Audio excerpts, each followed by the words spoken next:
Research Week. Got a really exciting program today. Just as we start, I want to acknowledge our Kaurna people and that we meet on Kaurna land today and pay our respects to elders past and emerging. So we also have some guests here from the School of Maths and Sciences. I know they've previously been asking good questions, so we're looking forward to some good questions from you as well. I've warned all our speakers to expect something different, but I hope that everybody will get involved and ask some questions as well with our program. We've got Slido here, so please feel free to use Slido for asking questions. It was very effective yesterday. Didn't inhibit people. It made you, so you get out your phone, pick up Slido, and you can type in your questions and they'll come up on the screen and we'll try to get our speakers to address them. Our first session, we have 3 speakers and we'll probably hold off questions till the end. Now, yesterday we were a bit ambitious with our timing and we had to talk to speakers afterwards, but I'm sure we'll have better disciplined speakers today. And we'd desperately like to get a little bit of a panel session and some questions going as well. And I know that the following session with Robin Clark is going to be completely about questions and answers as well. So I think that's excellent as we go forward. So our first speaker I'm very pleased to introduce is Professor Jill Harvey, who's going to be speaking on context matters, applying implementation sciences in the real world. So I've had a little bit to do with Jill. She's has background in nursing. She's Matthew Flinders Professor of Health Services and Implementation Research in the College of Nursing and Health Sciences at Flinders University, and she's Deputy Director of the Knowledge Translation in the college's Caring Futures Institute.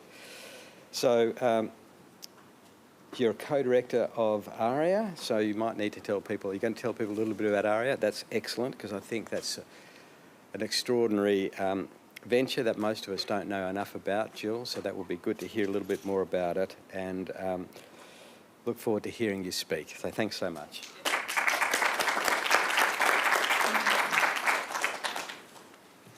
Thank you, Andrew. So in this session, Kate, Sarah Vanna and myself are trying to tackle this question of why does it take so long for research evidence to find its way into practice. And that 17 years is an often quoted figure, the time from when research is produced to actually influencing what happens in practice. Similarly to Andrew, I acknowledge that we're meeting on the lands of the Kaurna people. So I'm going to talk about this thing that we call implementation science. So what is it? Why do we need it? And I'm really going to focus on where has it come from? Where are we now? And where do I think it should be going to in the future? What are some of the real world challenges that we're trying to address? And what does that mean for all of us in terms of doing and researching implementation in healthcare?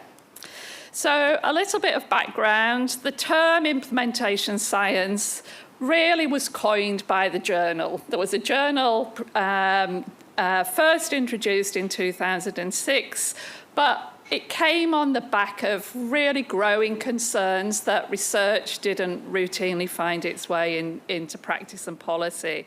And it was defined as how do we get research evidence? So if you think about research, it tells us the know what we should be doing. And the problem that implementation science is trying to solve is the know-how. How do we go from knowing about best practice to getting people to actually use it in routine healthcare? But it didn't come out of a vacuum. It really is built on things like quality improvement, clinical audit, the whole evidence-based healthcare movement. I think it's really important to highlight as well that it's very eclectic. So there's quite a large social science influence within it, and I'll talk about that as we go through. Now, one thing people really are critical about implementation science is the terminology and the language that we use. And so I really like this slide from a US researcher, Jeff Curran, who talks about basically, you can boil it down into a number of key things. So the thing that we're trying to introduce is the evidence, but implementation research is how do we do that thing in practice. The strategies are what we do, and the implementation outcomes we should be focusing on is how much and how well do people do that. So as we go through, I'll use some terminology that is a bit strange, but keep thinking that it's the how to. How do we actually do this thing? So what progress have we made to date? I think the fact that we're talking about today reflects that there are increasing numbers of researchers, clinicians, consumers, consumer advocates and policymakers interested and engaged. Funding is partly to credit for that, because some of the major research funders now are very focused on translational research and implementation. So I think that's a good thing. I think we've seen a whole proliferation of theories and models and frameworks that are trying to explain how implementation happens. The last paper I read said there were over 100. And just to give you some example of the challenges of acronyms in implementation science, these are some of them. I am not going to talk about them at all today. The one thing I would say is if you're getting involved in this area, you don't need to devise your own framework. There are plenty out there, and they're theoretically quite eclectic. Some come from behaviour change, some come from sociology, and some come from diffusion of innovation. So there's plenty to choose from, and that's a good thing, but we don't need any more. Other thing, I think there's a growing evidence base for what implementation strategies actually work well or don't work as well. And again, these are some of the examples that have been tested in implementation trials. So all of these would have some evidence of a small to moderate effect. Probably audit and feedback is the one that's been demonstrated to have the strongest effect of all of them. And they're collated by groups like the Cochrane Collaboration for Effective Practice and Organisation of Care. So we've got a good knowledge base around the types of strategies that we should be using in implementation. And one group have categorised them, so they identified 73 different implementation strategies that group into 9 main categories around things like engaging consumers, using financial strategies, providing interactive assistance. The fourth area I think we've progressed is really understanding what are some of the contextual barriers and enablers of implementation. And again, there's this whole army of people who like to categorise everything and put it into groups. And probably this is the most comprehensive one that has been developed by a group in Canada. Again, identifying 22 different categories of implementation barriers at the micro, the meso, and the macro level of context. And they range from barriers relating to the thing itself, the intervention, to much broader policy, funding, cultural barriers that actually inhibit the uptake of evidence in practice. And then finally, I think, in terms of implementation research, quite a lot of methodological innovation around these things that people call hybrid trials, where you study both effectiveness and implementation in the same study, and increasingly interest in how you use more adaptive trial methodology. And people are beginning to publish on that in the literature. So I think the good news is that we've made progress in the last 15 years, and probably some of the key messages that come out of that are that much as we like to talk about a translational pipeline, the reality is absolutely nothing like that. That in practice, it's complex, it's non-linear, it's iterative, often unpredictable. Good research evidence is important, but it's not enough. It is about collaboration, relationships, and the social process. And that's when context really matters, is we've got to think about these in relation to the specific situations in which we're working. So my view is progress has been made, but there's a lot of things we still need to improve on. And I started an interest in this area in the late 1990s.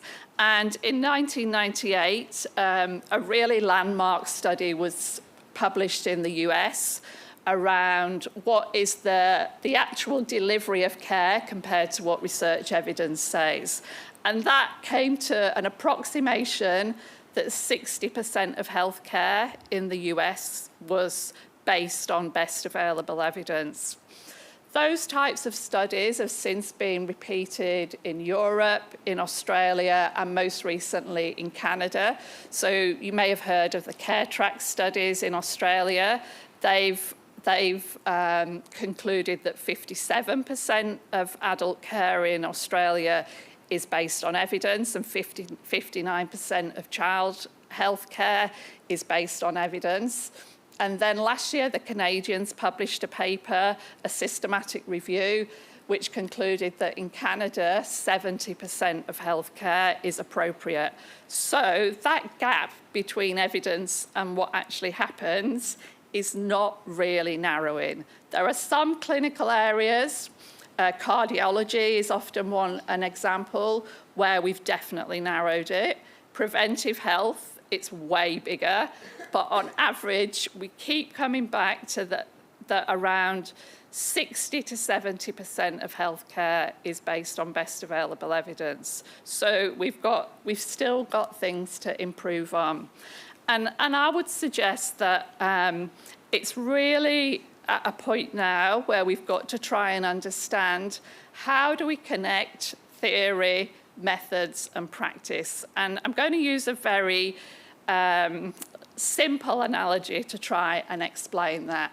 So if you think about all these implementation theories that we've got, they typically come down on a number of core areas. That the barriers to implementation relate to whether people believe in the evidence or the intervention that you're trying to introduce, whether they have the capability, the motivation, and the capacity to implement it.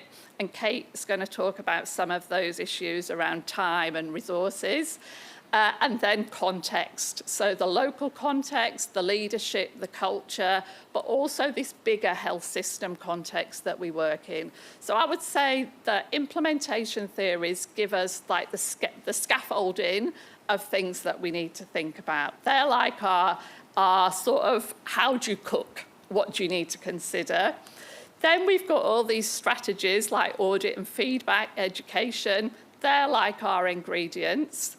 To me, the bit we've not actually mastered is how do we put them together to create this rather than this? And probably all of us have got an example of the cake at the bottom, particularly when you're trying to send something to school or be really impressive. And to me, that really is the next challenge in implementation, is how do we bring all of these things together in a real world setting? And that, I think, is where the whole art of implementation comes in, that there's no standard recipe book for how to do implementation. We've actually got to really learn and skill people up to be able to understand context, to be able to understand the evidence around different strategies, and then put them together for the right project in the right place with the right people. So what are the implications of that in terms of moving forward?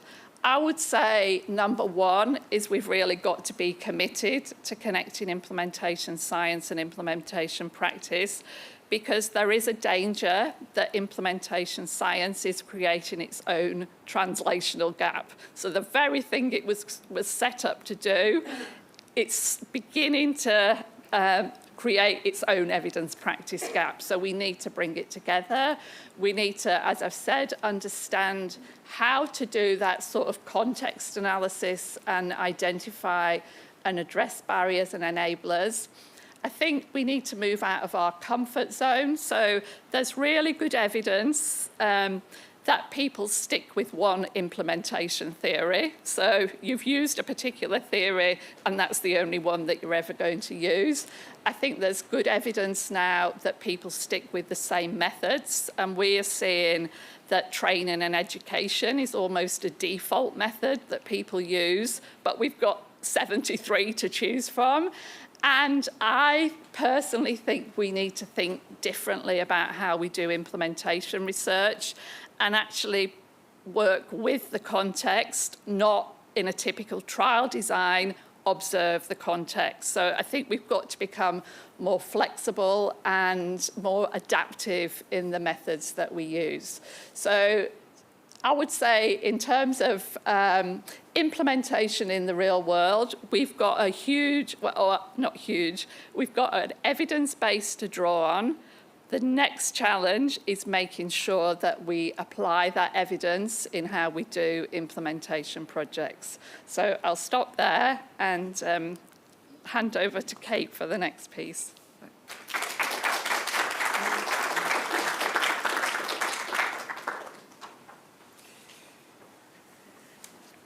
Thanks so much, Jill. I'm going to have to work out how to use Slido myself, but I might have the benefit of the microphone. I've already got a couple of questions for you that you've triggered with me. And thanks for sticking time. That's great, because we do need to get to our questions. So our next speaker, Kate Laver, and I've known Kate for a little while.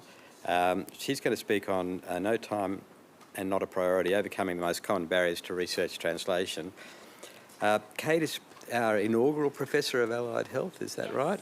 Yeah, so congratulations on that. We're great choice, great expectations, great hopes. I think, and Kate is, very well placed to do all of those things. She's worked collaboratively with health professionals and consumers to design and conduct high quality research. She's got a lot of experience, particularly in the area of dementia, has led research and developed national clinical guidelines in that field. So I look forward to hearing from you, Kate. Thank you.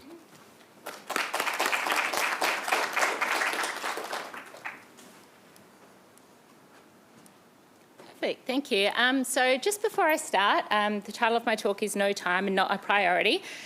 This title came about because this is what I hear when I speak to clinicians. And I just wanted to, emphasise that we're not talking about research here. Not everyone will want to do research as part of their role. We're talking about research translation. And that really is everybody's business, because that's part of delivering evidence-based care. And then I realised when I sat down to do this presentation, I thought, oh my gosh, what am I going to tell people? Because no time, not a priority. If I knew the answer to this, then I would be deserving of a Nobel Prize and I would solve solutions to healthcare worldwide. So I've had a go at coming up with some helpful advice, but acknowledging that these are huge barriers and it's a really challenging area. Now, just validating, we know that this is a concern. So locally, we did a survey in SALHN. We had almost 400 responses, and people told us that the main barriers to conducting research were lack of time and other work roles take a priority, and lack of suitable backfill, which is really related to that time element. And, interestingly, that was a lot more than some of our other barriers that we might think, like lack of skills or lack of coordinated approach to research. So, I feel like people are telling us that, if they had the time and they thought it was a priority, they'd have a lot more capacity to be able to conduct research translation. But, we are not unique in SALHN, and there are many, many studies that support this. So this study that took place in Canada, looking at translating evidence in stroke rehabilitation settings, and the main issues for this population were lack of time, staffing issues. Interestingly, managers perceived fewer barriers than frontline clinicians. Maybe they had more sophisticated ideas about how some of these, or more headspace to think about how some of these challenges could be overcome, or maybe they just didn't have as much, immediate demand on their time to feel that pressure. And then this was work that was done in Melbourne. Again, telling us about the lack of time. So here they did some focus groups, and I've just copied and pasted it because I couldn't have said this better myself. So the focus group clearly demonstrated that clinicians and managers alike, they thought evidence-based practice is a low priority when weighed against the direct provision of clinical services. The increasingly rapid pace of healthcare and pressure to discharge patients leads clinicians to feel guilt when engaged in any activity that is not seen to contribute directly to the flow of patients through the health service. And I feel like our clinicians from Flinders could have said exactly the same thing. Okay, but the first myth I want to dispel actually is that research translation is not a priority. So absolutely research translation is a priority. So they did this was a big findings from a big study in the US. They looked at, over 1,600 hospitals. And then they looked at, I guess it's a measure of academic activity. So they looked at which hospitals had at least one publication attributed to them. I'm kind of staggered that 647 of those, which is a very small amount, had at least one publication. At Flinders, we have a lot more than that within our academic community. Some of the predictors of publication obviously were a larger size, hospital being metropolitan and having not-for-profit status. But this is the big finding, is that hospitals that are apparently more academically active, so they had more publications, had lower risk-adjusted patient mortality, and they were more likely to receive the highest overall ratings from patients and more patients who were willing to recommend the service. So this academic activity does lead to better outcomes and also better satisfaction. And so the main author of this particular study said, from a patient's perspective, we should be debunking the misconception that conducting healthcare research is just an ivory tower exercise detached from real patient care. And we know, SALHN is fantastic because it's in our strategic plan. So the vision of SALHN is exceptional care, and the priorities of SALHN include innovation and research, quality care, equity, cooperative partnerships. So, this is really part of our priority at SALHN, and so I think we need to, we may perceive that it's not a priority, but it is. And the other thing is it is also, of course, a priority for consumers. So, I had to take my daughter to an ENT appointment recently. And, if you're given the choice as a consumer, do you take yourself or your relative to the person that knows the latest evidence, is going to give you evidence-based practice?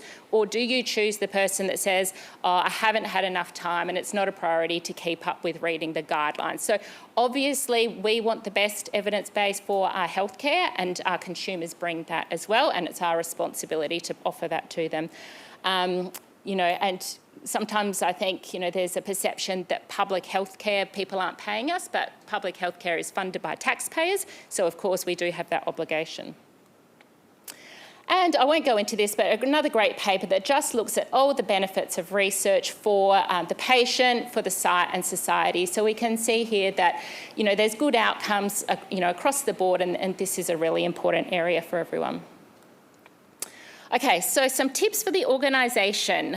So how do we reinforce that research translation is a priority as an organisation? We have events such as the one today, which is fabulous. We have infrastructure, so the SALHN CIP program is a great support. We have really good clinical academics and joint appointments within SALHN who are amazing resource people who we can go to.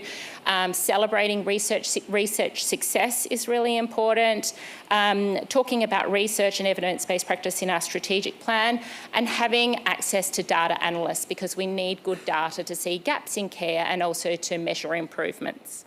Thinking about the role of managers in emphasising that research is a priority, so we can look at building a great research culture, so supporting conference attendance, maybe journal clubs, modelling and providing support. Providing people with that isolated or dedicated time and support, for example, to conduct CIP projects, maybe encouraging postgraduate study to build more capacity in people who are interested, and looking at some cross-departmental initiatives.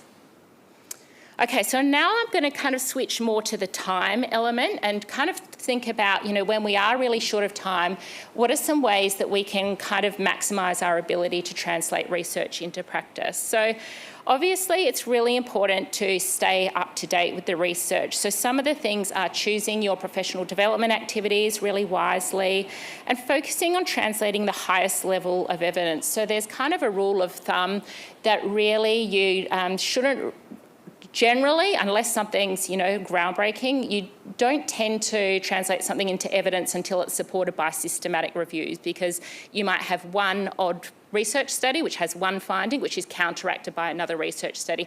So we should really be supporting, implementing evidence that's supported by systematic reviews in the first place, or clinical practice guidelines, and they take it to the next level because that evidence has been appraised and I guess turned into recommendations by a committee of experts. So really, when we're looking at research translation, we should be translating that highest level of evidence. The other thing is accessing that, and we have really good support here through Nikki May, who I just spoke to outside in our library, and setting up auto alerts so that we can get alerts so that we don't have to make time to sit down and look through studies, but we automatically get notifications about important new evidence that we should be translating into practice. So here's another time hack. So don't try and do it all yourself. So again, this study in Melbourne, so they felt that the people in their focus groups felt that group approaches to EBP appeared to be more accepted by managers and valued by clinicians. So clinicians didn't seem to have the same feelings of guilt when they were involved in these coordinated group activities as they did when they were doing individual activities. And the other advantage was that they could, I guess, use the skills of different members of the group. So they could have different perspectives, people with different levels of research experience. So group efforts, I suppose, to implement research into practice are another good idea. And then the other thing I wanted to talk about is thinking about substitution rather than addition. So this is touching on Jill's point around evidence-based practice. So there's quite a lot of research that shows that there is quite a lot of waste in healthcare. So this estimate across the OECD was that approximately 20% of healthcare spending is wasted. And I'll talk a little bit more about that in detail. But the waste is generally attributed to services which are harmful or don't deliver benefits, costs which could be avoided by replacing them with cheaper alternatives. And the principles are, so stop doing things that don't bring value and swap when equivalent but less pricey alternatives exist. So some of the examples of this are patients don't receive the right care. So there may be duplications of tests and services. And I certainly remember as a clinician, someone would have a stroke at Flinders Medical Centre, they'd have an occupational therapy initial assessment, they'd transfer down to the repat while I was working, and the standard practice was I would repeat that initial assessment. So that's a very practical example of duplications in tests and services.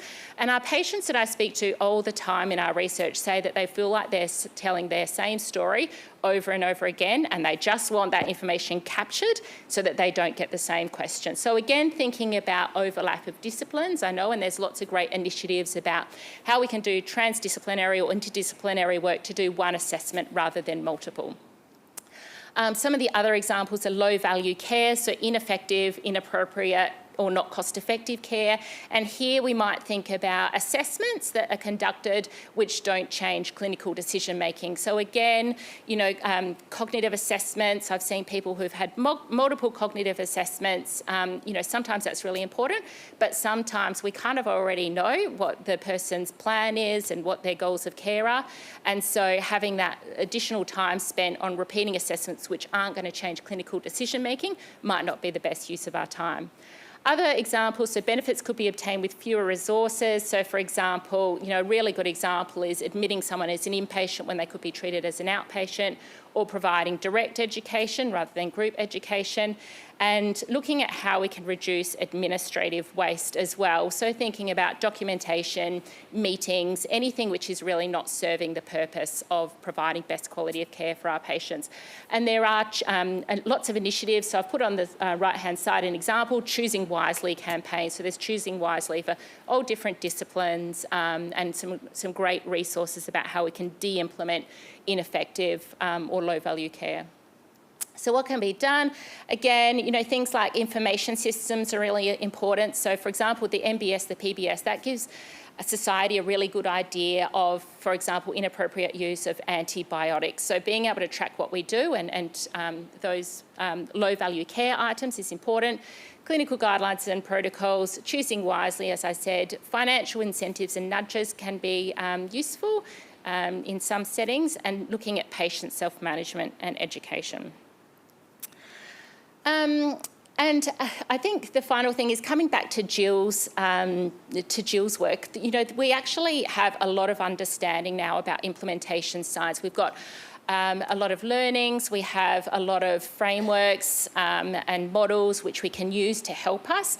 So when we are looking at research translation, we can now do that a lot more cleverly. So really the step in all of these processes is having a very clear understanding of barriers to research translation so that you can really target your strategies accordingly. So there's, for example, the CIFA helps us understand barriers, and then the ERIC strategies match with that so we can help really connect that properly.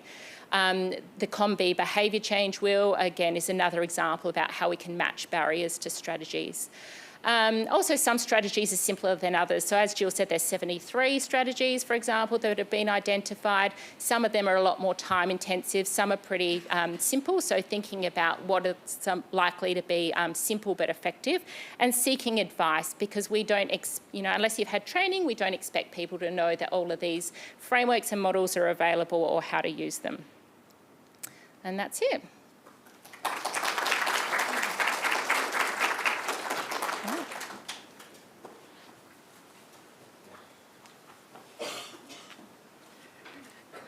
Thanks so much, Kate. I'm going to plough on to our third speaker in the session, Professor Saravana Kumar, who's a Professor in Allied Health and Health Services Research at UniSA and SA Health. Dr. Kumar has an interest in quality measurement and evaluation of health service delivery, so that's great. I think that's going to be central to what we're going to talk about as we get forwards. Underpinning his interest is identifying and breaking down barriers in the uptake of research evidence into clinical practice and influencing the quality of healthcare delivery. He spearheads numerous initiatives with the aim of bridging the gap between research evidence and clinical practice. So thanks very much for that.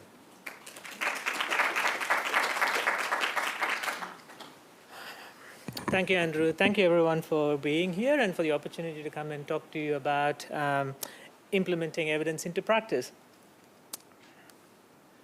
So my topic is today, I want to talk to you about how we can facilitate implementation science through collaboration and partnership.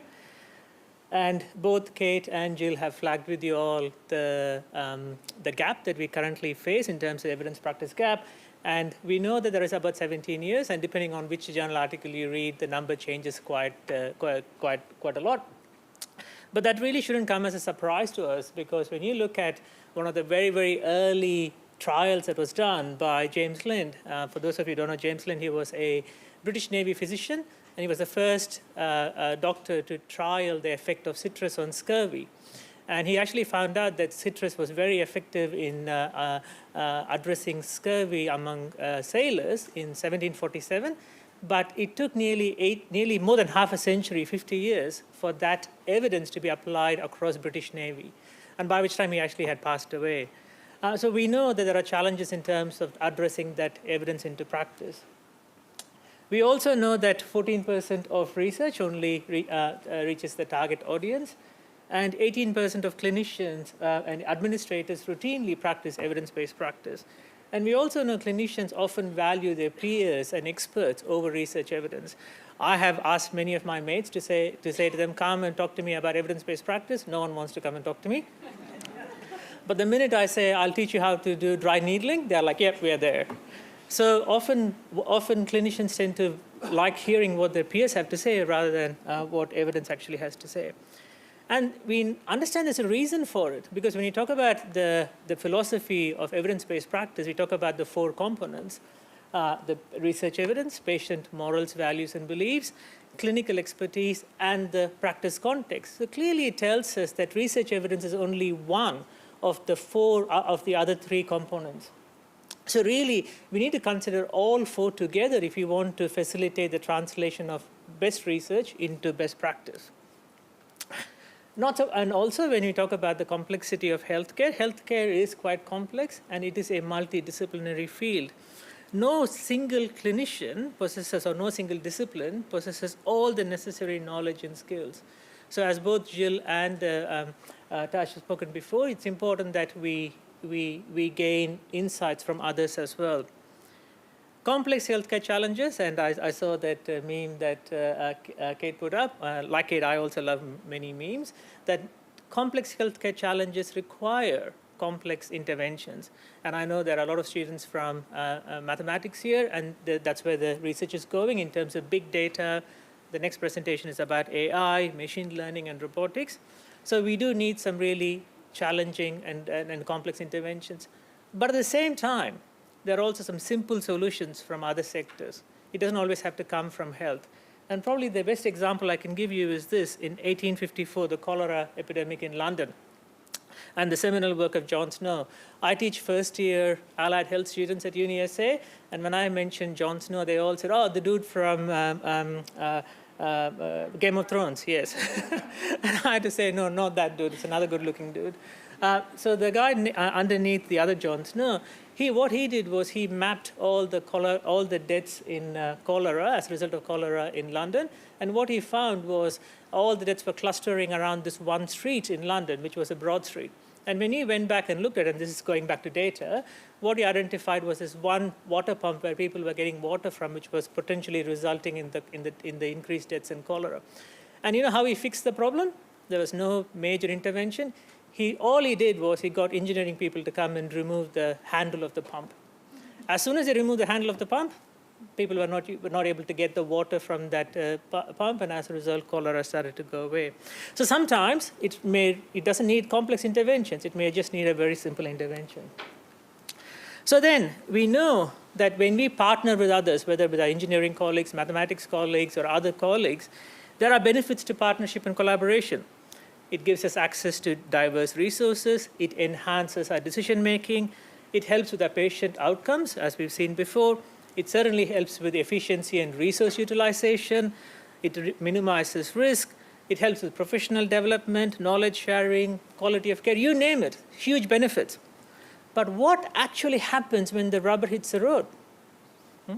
How can partnership and collaboration help bridge that gap between research evidence and best practice?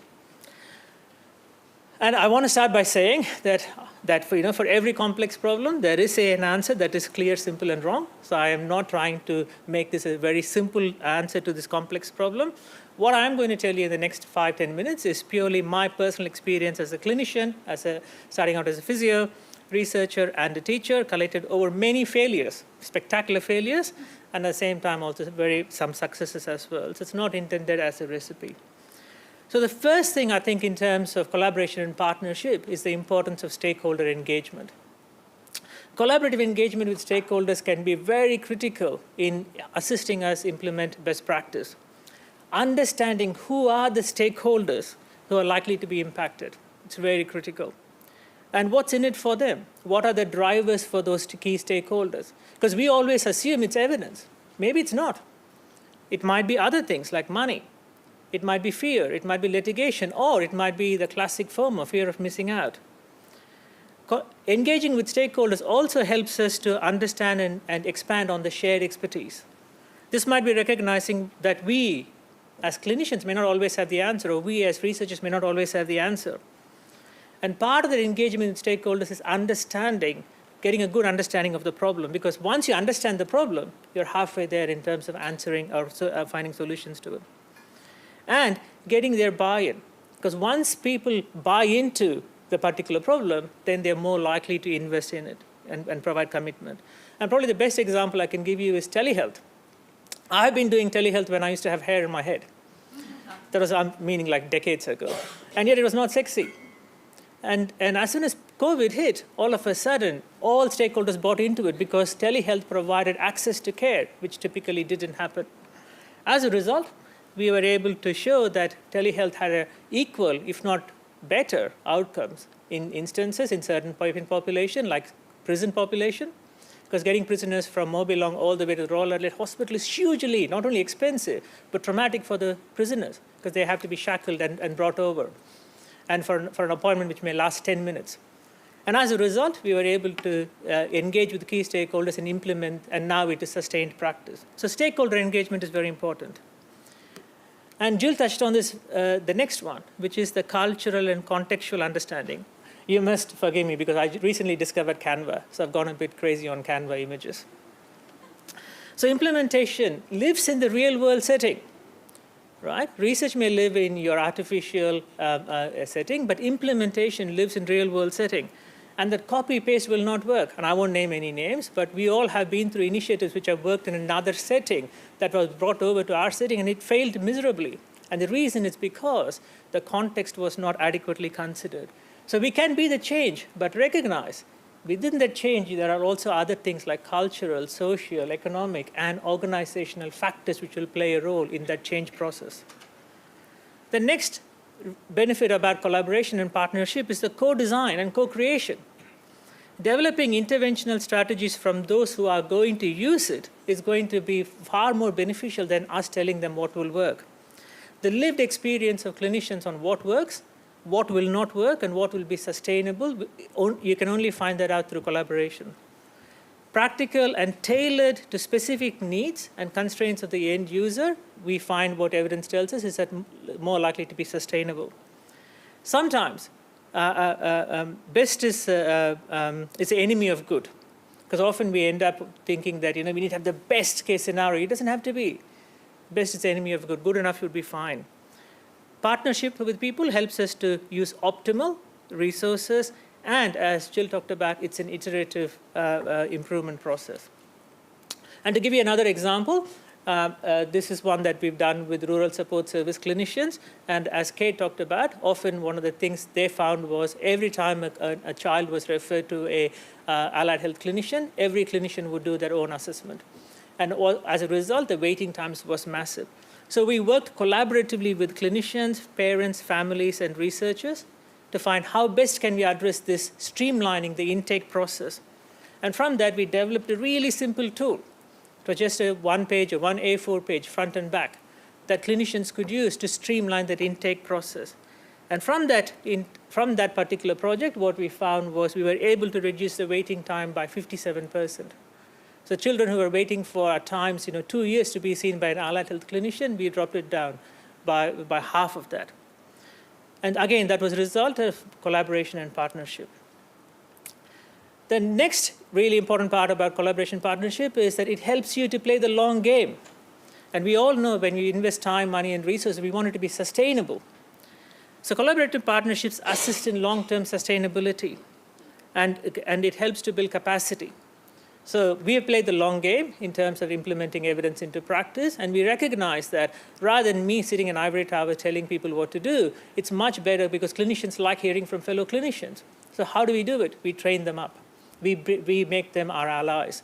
And so Joseph Orlando, who's a physio at RA, Sam Plush, who's a dietitian at Queen Liz, Sally Morotti, who's a pharmacist at Carlin, and Giovanna, who's a podiatrist here at SALHN, we've been training them to help us implement best practice. By doing so, we help with knowledge transfer, and it's bi-directional, meaning it's not just going from me to them, but they come up with the problems that they encountered in clinical practice that I can help address. So bi-directional exchange between stakeholders. And finally, by doing this, we also help with advocacy in terms of well-established relationships, can help shape policies and regulations.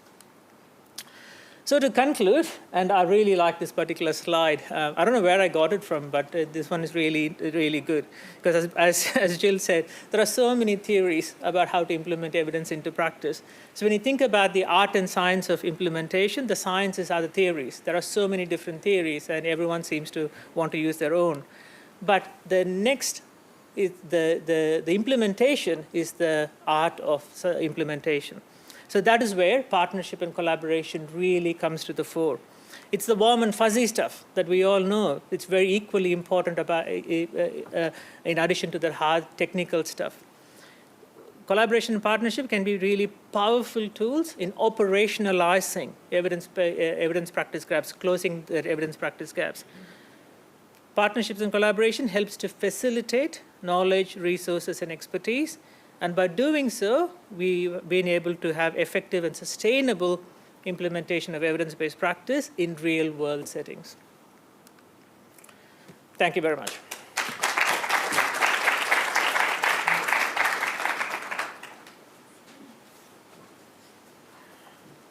Thanks so much. I'm going to now invite our three speakers to prop themselves up. I'll just get you a microphone.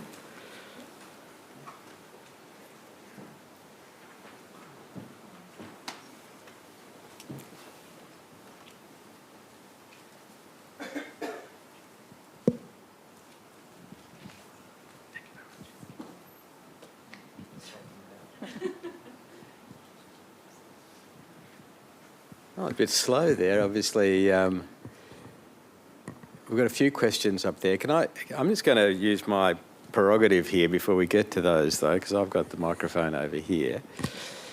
And it's, I'm sort of listening to that. It's triggering me a lot because there's a lot of discussion about innovation and research.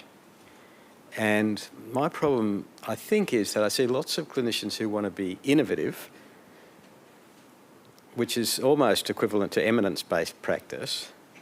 They don't want to be evidence-based practice because that requires a degree of discipline that goes with it. And I just wonder whether we could just tease that out a little bit. I know I've polarised it a little bit more than maybe it should be, but to implement evidence-based practice, we have to be quite disciplined and incremental in the way that we do things.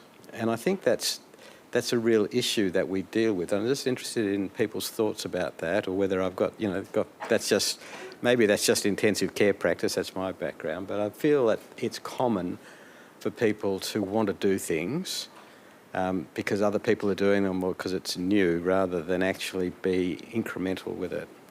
Just some thoughts on that.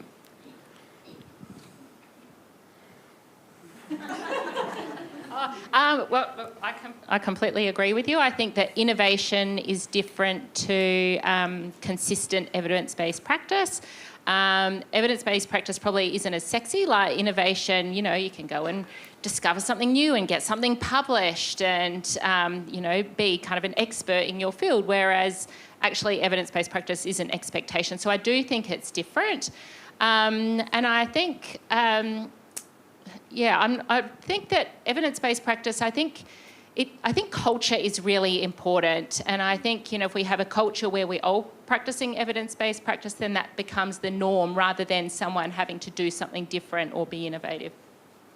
And I think we still need innovation, but really sort of linking back to Saravana's presentation, that sometimes we create solutions to problems that don't really exist. So being innovative, I think the partnership is so important then to really understand what the problems are, and then we can innovate to solve them, rather than thinking we've got a solution and then we'll go and look for the problem that it could answer. Yeah, absolutely, Jill. As human beings, we like shiny new stuff. And so whenever we see something new, shiny, innovative, we think, we should get into that one. But one of the things that we have learned over many decades of working in this area is what is the problem you're trying to solve first? And for that, the solution doesn't always have to be the shiny new stuff. It might be something that's already available to us. No, we've got a hand up there, but do you want to use... We'll have to grab a mic to do that. We're going to encourage people to use Slido because I've broken the mould. That's all right. Just on the topic of innovation, I'm updating a systematic review, a Cochrane review on virtual reality at the moment, and there are 152 studies on virtual reality for stroke, and it's because everyone thinks it's shiny, it's new, it's like gimmicky, and it's just driving me absolutely crazy because, there are so many more important things we should be looking at. Sorry to mess with the system. I thought the Slido was for online people. I'll ask a very quick question. and I don't mind who answers it. So in research, we're often talking about the balance between adaptation and fidelity. What I'm wondering is, once something has been shown to be evidence-based and it's put into practice, is there kind of an acceptable amount of adaptation that is allowed as a clinician? You know, I'm thinking about something, for example, like constraint-induced movement therapy and stroke rehab. It's obviously got very high level evidence, but in the practical sense, how much are we allowed to change that as clinicians for it to still be evidence-based? Yeah, I think it's a good question, because you do need adaptation to fit to context, and there are guides now around how you track adaptation and make sense of it. I think in terms of adaptation versus fidelity, sometimes we need to rethink what we mean by fidelity, because people can be quite sort of protocol driven, that you have to do this, this and this. But if you understand what you're trying to achieve and the fidelity links to that, then I think it helps you make sense of adaptation. But there isn't an easy answer to that one, I don't think. I mean, a good question, and it is even, you know, the slide I put up about the 4 components of evidence-based practice. Research evidence is only one component. We still need to take that research evidence and apply it to our geographical context. For example, if I'm working in a metropolitan setting versus a rural setting, the contextualization of evidence has to happen, because my resourcing may not be sufficient. I have to contextualize to my patient needs. Again, if you're working with different patient groups, they may have different expectations. So I think it's acceptable for us to adapt research evidence to suit the needs of our patients and population and the environment in which we work in.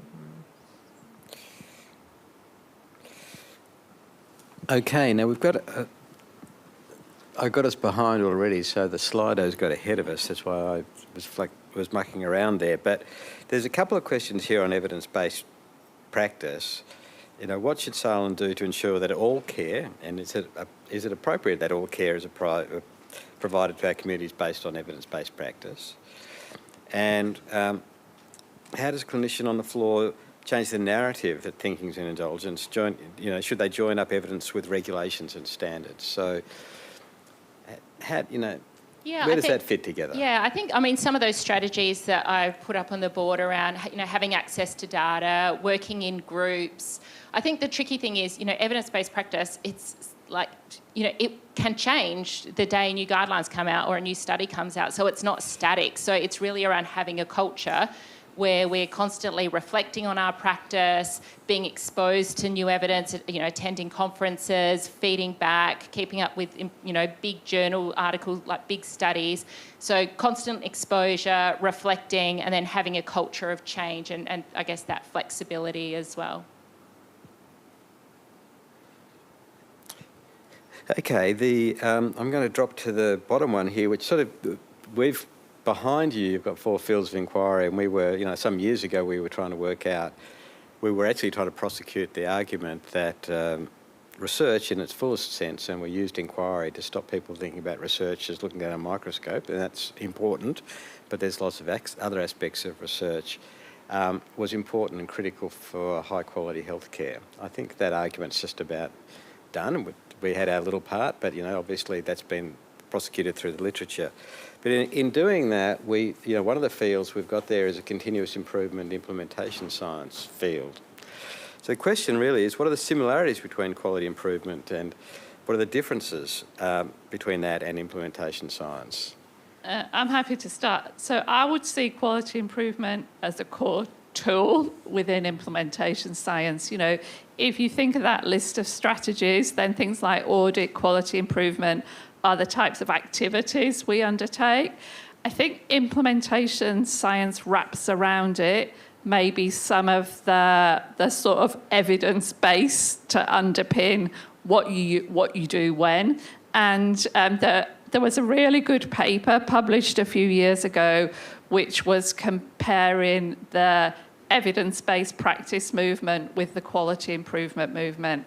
And they talked about the snails versus the evangelists. So The snails were the evidence-based practice movement who wouldn't move until there was absolute evidence that this was the right thing to do.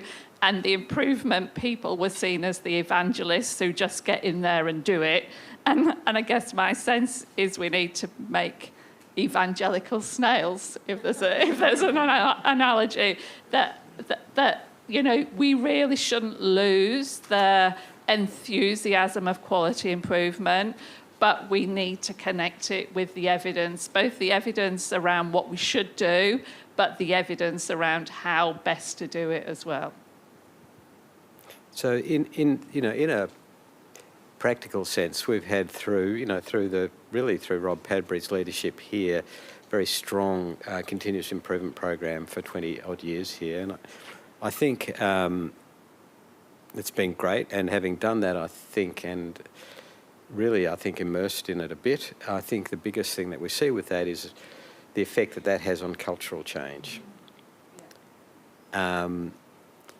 And that's, more than anything else, that impressed me doing that, and I think that would be a reason I would encourage people to think about it. So implementation science, also a lot of cultural aspects to why people don't do things. You talked about snails, the fast and the slows, the people who are recalcitrant, the reasons we don't want to, critical cultural components that really pervade an institution as well as individuals, I think. So differences and similarities is a great question. Thank you for that. I think maybe just to top off with, the last question would be just, what's the best implementation science project each of you have seen? Yeah, there have been several. As I said to you, some things have not worked all the time. Probably the one that I've been involved in was the example I gave you with working with rural allied health clinicians in terms of how to make the intake process more efficient. And the reason it was so rewarding was because what it meant was we managed to cut down the waiting times for children by half, which meant that children, we know rurally already are disadvantaged. And by doing that process, we were able to give them timely access to evidence-based allied health care. So that was probably my example. Like Saravana, I've had a lot of failures around, and I think that's because, things do not work the same in one place as the next, even within one hospital. So I would say the best one I've seen is working with a physician in Brisbane who has gradually built up from a very small pilot study in one ward to something that has now rolled out across the whole of Queensland, which is around preventing functional decline when older people are admitted to hospital. But it's taken maybe 7 or 8 years to start with, let's try this using an improvement, but then let's add to it, test it, embed it, sustain it, rather than, a lot of things are very project-based, I think, rather than keep building and building over time. Yeah, just quickly, probably the most successful has been some work, a few years ago, although there were lots of evidence-based programs for people with dementia and their carers, so dyadic interventions, working with the person with the dementia and their carer, none of them were actually available in Australia. And so we did some work where we worked with the US researchers of this particular program and then translated it into 17 organisations in South Australia and New South Wales. And we've continued that on. So now we actually have hundreds of therapists who are trained in this program. And so people all across Australia can access it either in person or using telehealth. Okay, well, thank you. That's, it's exciting to hear that, and please help thank our speakers. It's been great to hear that.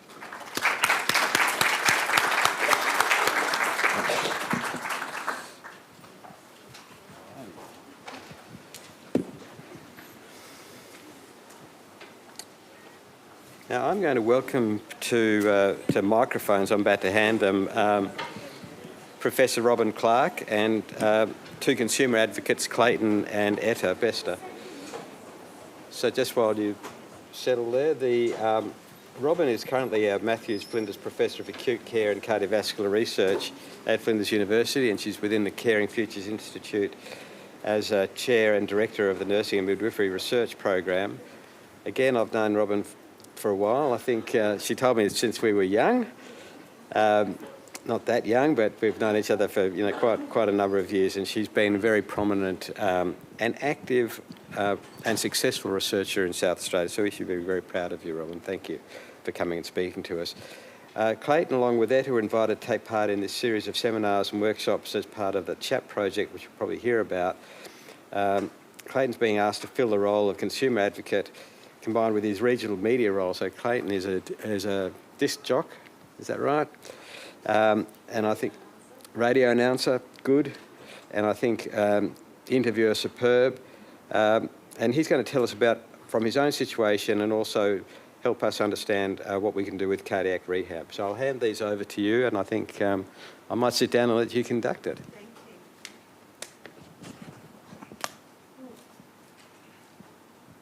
Thank you, Robin. Thank you. There comes out the radio voice.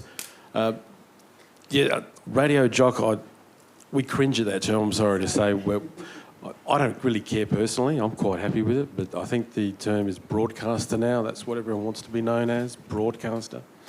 But I've been in regional media in SA for over 30 years, starting in community radio, then venturing into the commercial world. I've also worked in the print media for a while. I don't recommend that. Radio is where you want to go. It's a great medium and it's a growing medium. I currently work for an organisation called Flow Media. We have a radio station called Flow FM, which broadcasts throughout regional South Australia. You can hear us way out in Ceduna, all through the mid-north, the Barossa, down to the Murraylands. We also broadcast into regional Victoria and southern New South Wales. So we cover a very, very big footprint. And we're based in Roseworthy in a very big media centre that you're all welcome to come and visit anytime you like. It is a really impressive site. So I was involved in radio, and about 5 years ago I had a cardiac event, I believe you like to refer it to. I don't know what's wrong with heart attack, but cardiac event seems to be the term.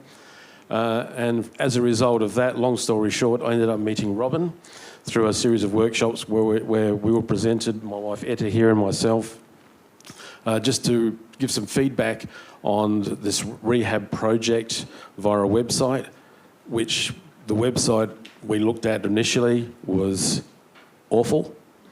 And we were quite constructive about let's make it better, pleasing to the eyes, because we're around websites every day that we need to use functionally, so that helped. And then Robin asked a question. She said, can you give us some honest feedback? If only I hadn't done that, I wouldn't be here. But I did, and that's resulted in me being here. And now I'm going to go straight to the question I'm going to ask you, Robin, which is what has been the catalyst for change that you've been the impetus for folks like me and Etta? I still think it should be Etta and I, but that's me. Finding ourselves deeply engaged with the NHMRC research team. Thanks, Clayton. So I think there's a couple of things that come to mind. First of all, we all know about Standard 2, and we've just been accredited, so that's which is now an Australian national health standard that we should be involving consumers in all aspects of care design and research. And then, of course, evidence-based consumer-engaged research is now also an entity, so there's lots of information about that out there. You can see a photo of a lovely group of folks who were actually consumer advocates at the recent European Cardiac Society meeting I went to, and they actually gave presentations. They had a booth. Excellent. They were so active at the meeting, it really changed the whole culture of the meeting. So that was a take-home message for me. That was amazing. We've got to do that back here in Australia. And then I suppose in my research career, I have learnt everything I know about consumer engagement from working with Aboriginal research. There's no other way to do it if you're working with Aboriginal culture and community. Of course, the cancer researchers are about 30 years ahead of everybody else when it comes to consumer engagement, etc. A few other disciplines are kind of slow to come along. Cardiac problem is in that group. I think we're just moving along slowly. And then I think a bit of a shock, which was only last week, was I was a reviewer for the inquiry grant. And 3/4 of the inquiry grants that I reviewed could not name a consumer that they were, could not name a consumer on the form. And I thought, oh, that's really odd because these are clinicians. So I don't know what you think of that. And I'm just a bit stunned by that, to be perfectly honest. I would have thought they would have at least known the names, but I also find it a bit frightening that they would not know the names of the people in their care. That's basically how I'm looking at it. So I'm thinking now it might be a relationship turn or a cultural change in relationships, that you have patients, but now maybe you've got to change the relationship to develop some partnerships in definitely. Change and co-design. So that's probably the answer to that question. I think there's a whole lot of influences around me that are making person-centred care research important. Well, just going back to my time in hospital at the Lowell Mac, I felt that it was a partnership.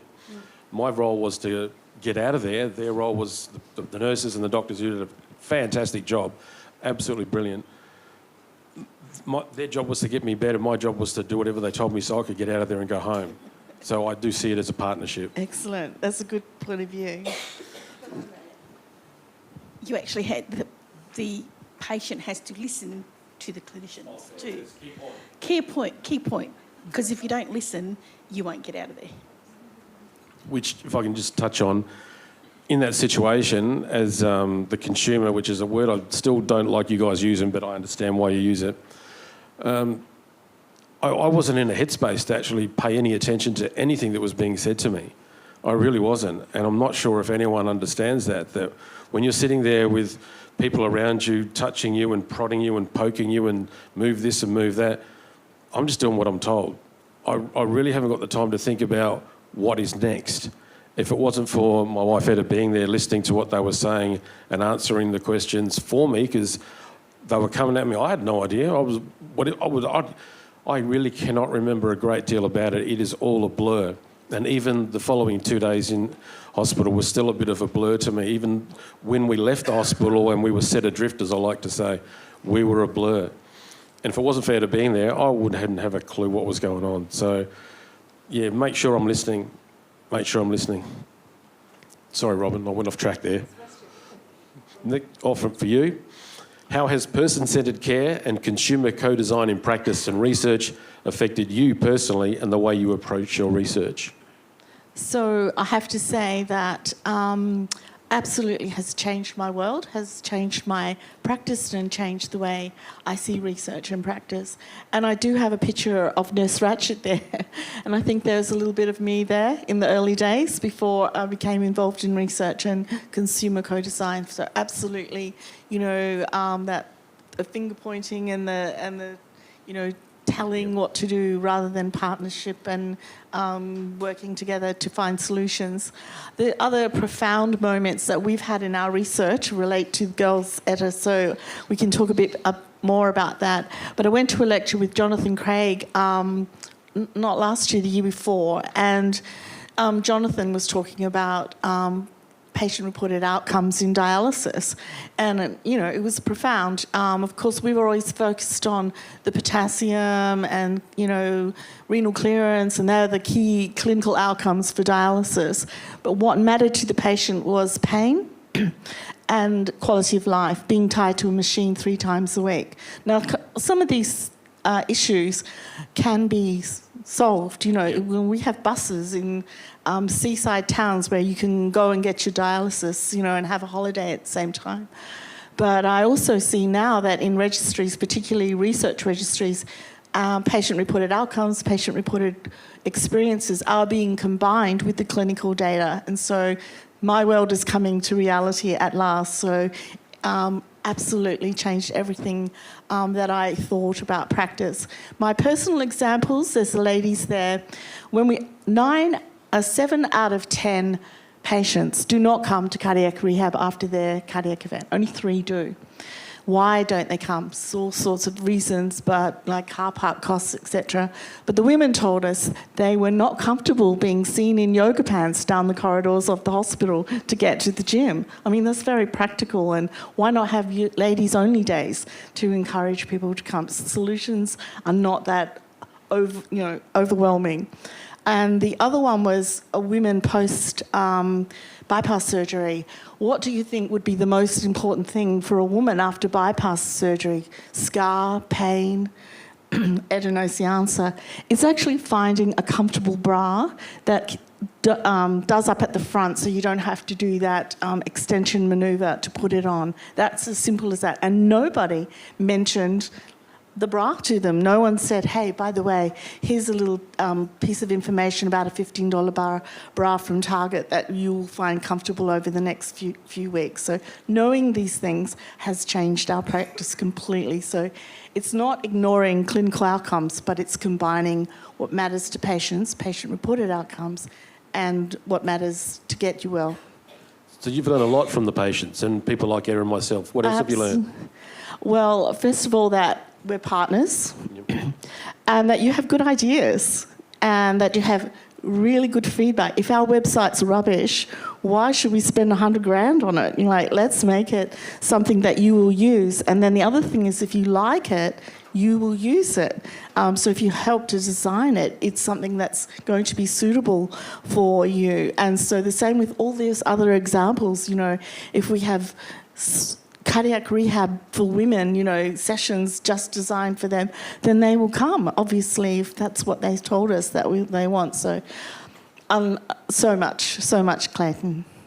That is good to hear. I'm glad you've learned a lot, and we've learned a lot as well with everything that we've been going through. And your turn. My turn. And a lot of the things I found out, it all seems to be male-based. So what do you think is important with working with women with cardiac issues? Well, it seems that we are half of the population of the world, so that's an important reason to ask women what they think about their care and their experiences. It's okay, I will admit that in cardiac care, there is a higher proportion of men, statistically. But what we found from clinical data, is that women are not prescribed the same rates of evidence-based medication. Women are not referred to the same tests and procedures. And so what we're calling it is unconscious bias. And we don't know the reason for that, because when you ask clinicians, they go, no, I don't treat women differently to men, but the data says otherwise. So whether we have to train you, Etta, to make noise and say, hey, I'm a cardiac patient, maybe you should think about treating me as a cardiac patient. I'm not sure, but we've still got some cultural... And I'm guilty of not saying I'm a cardiac patient. So maybe it's education from our point of view, working together in this partnership. I know that my sister-in-law had a cardiac event, and my brother, who's a chef, so low health literacy, great chef. She was vomiting and had central back pain. He called the ambulance because she was really sick. 30 minutes later, the ambulance had not come. She had collapsed on the toilet floor. She's of Maori descent, so she's high risk, and she'd had her first event. So for the second event, I told my brother, you tell the ambulance she's had a cardiac event, and these are the symptoms that she had last time, and that etc. So training how to get the system to work for you. So all of this learned from consumers, yeah.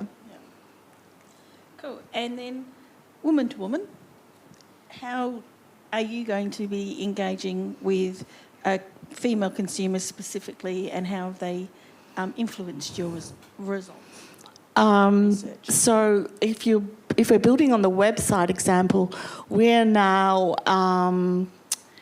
building a whole website with modules just for women, because we found out that the generic version was good, but so much more was needed, and that those very specialised educational modules were going to be really important and often missed.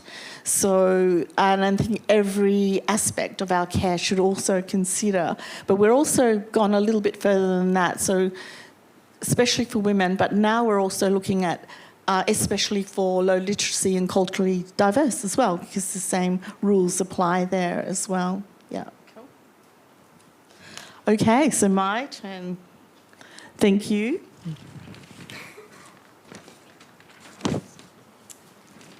Okay, over to you, Etta. We'll continue the girl talk. Can you please tell us about the challenges you've experienced as a consumer of the healthcare system? Now's your chance to give us some good feedback on and where we need to change. Well, I had fluid around my heart, and it just started off with breathlessness. And I'd fractured my finger from punching him in boxing class, and that's when they picked it up. And it was picked up, but I was constantly told that I shouldn't be in. I wasn't in as much pain as I was in, and it took 10 months, and they decided to drain the fluid around my heart, and they were telling me there was only about 100 mil to 200 mil, and it turned out to be over 500 mil around my heart, and 70 mil out of my lung. But because I could still walk, talk, and wasn't having any severe spasms down my arm or across my chest, I kind of got the impression that they just thought I was putting it on a bit. But, you know, I couldn't walk and talk, which was really hard for me. So. She likes to talk. So we have, you and I, Etta, we have talked about man flu because we know how serious that is. Yeah. But how do you compare your care? You've both had cardiac events, Yeah. Slightly different cardiac conditions, but how do you compare your treatment in the healthcare system compared to the flashing sirens that Clayton gets from Tanunda to Angaston Hospital? Yeah. On par, they seem to believe Clayton more. I know it sounds stupid, but or maybe I downplayed it more. I don't know, because my event happened on about 12 months after. Sorry to interrupt, but there was a moment when we were in with a cardiologist, and it was the same cardiologist for me, and Etta was explaining the situation, and it wasn't until I asked him a question about her pain and what are we going to do about it, that it was like, now it's serious because I've asked the question. It shouldn't have had to get to that. We'd gone through it, and it was more through frustration that I vented at him. You know, what is going on here? She's been in pain for this long. It can't be just 100 mil. It cannot be. Come on. And he sort of was a bit taken aback, and then he started to look at things differently and ask for different tests. And the next thing, she's in hospital getting over 500 mil drained. So it shouldn't have got to that. Sorry. He's a little bit pushy. But, yeah, and I think... And these are the Nyland cardiologists, by the way, just to... And I think women downplay it a lot more too, but we go to bat for our men and go, no, this needs to be done, this needs to be done, what else has been done? But when it's a woman, you just go, okay, well, I'll deal with that and I'll try and get on with something else. And it's not a male versus female thing, and it's not a nurturing thing. I think it's just something women do intrinsically for their partners. Okay, we've got to get you well, we've got to, you know, let's find out. But when it's happening to you, it's not that you're in denial, you just go, okay, I can deal with this, it's not so bad, let's try something else. I think that's what it is. So 3 years ago, we won an NHMRC grant, $3.2 million. It was an evidence-based practice implementation, translating evidence for cardiac rehab into rural South Australia. And obviously we were using half a dozen models, REAIM, IPARIS, the BMJ, Provenance model. We had all our frameworks in place, and obviously we wanted to engage with our consumers.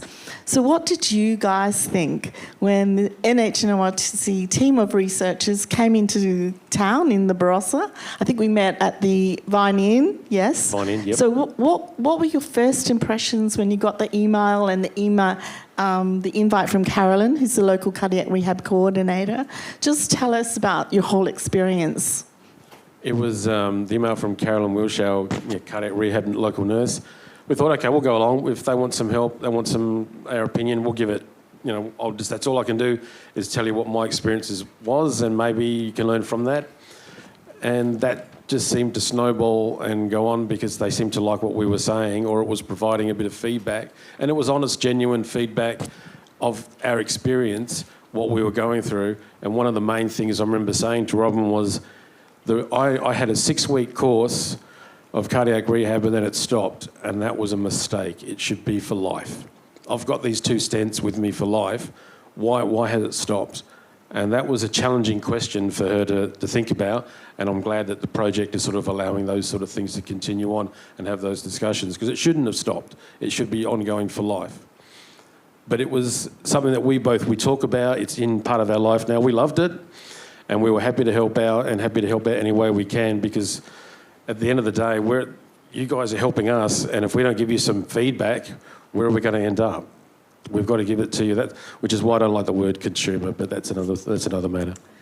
Okay, so as one of our important partners, are there any other reflections?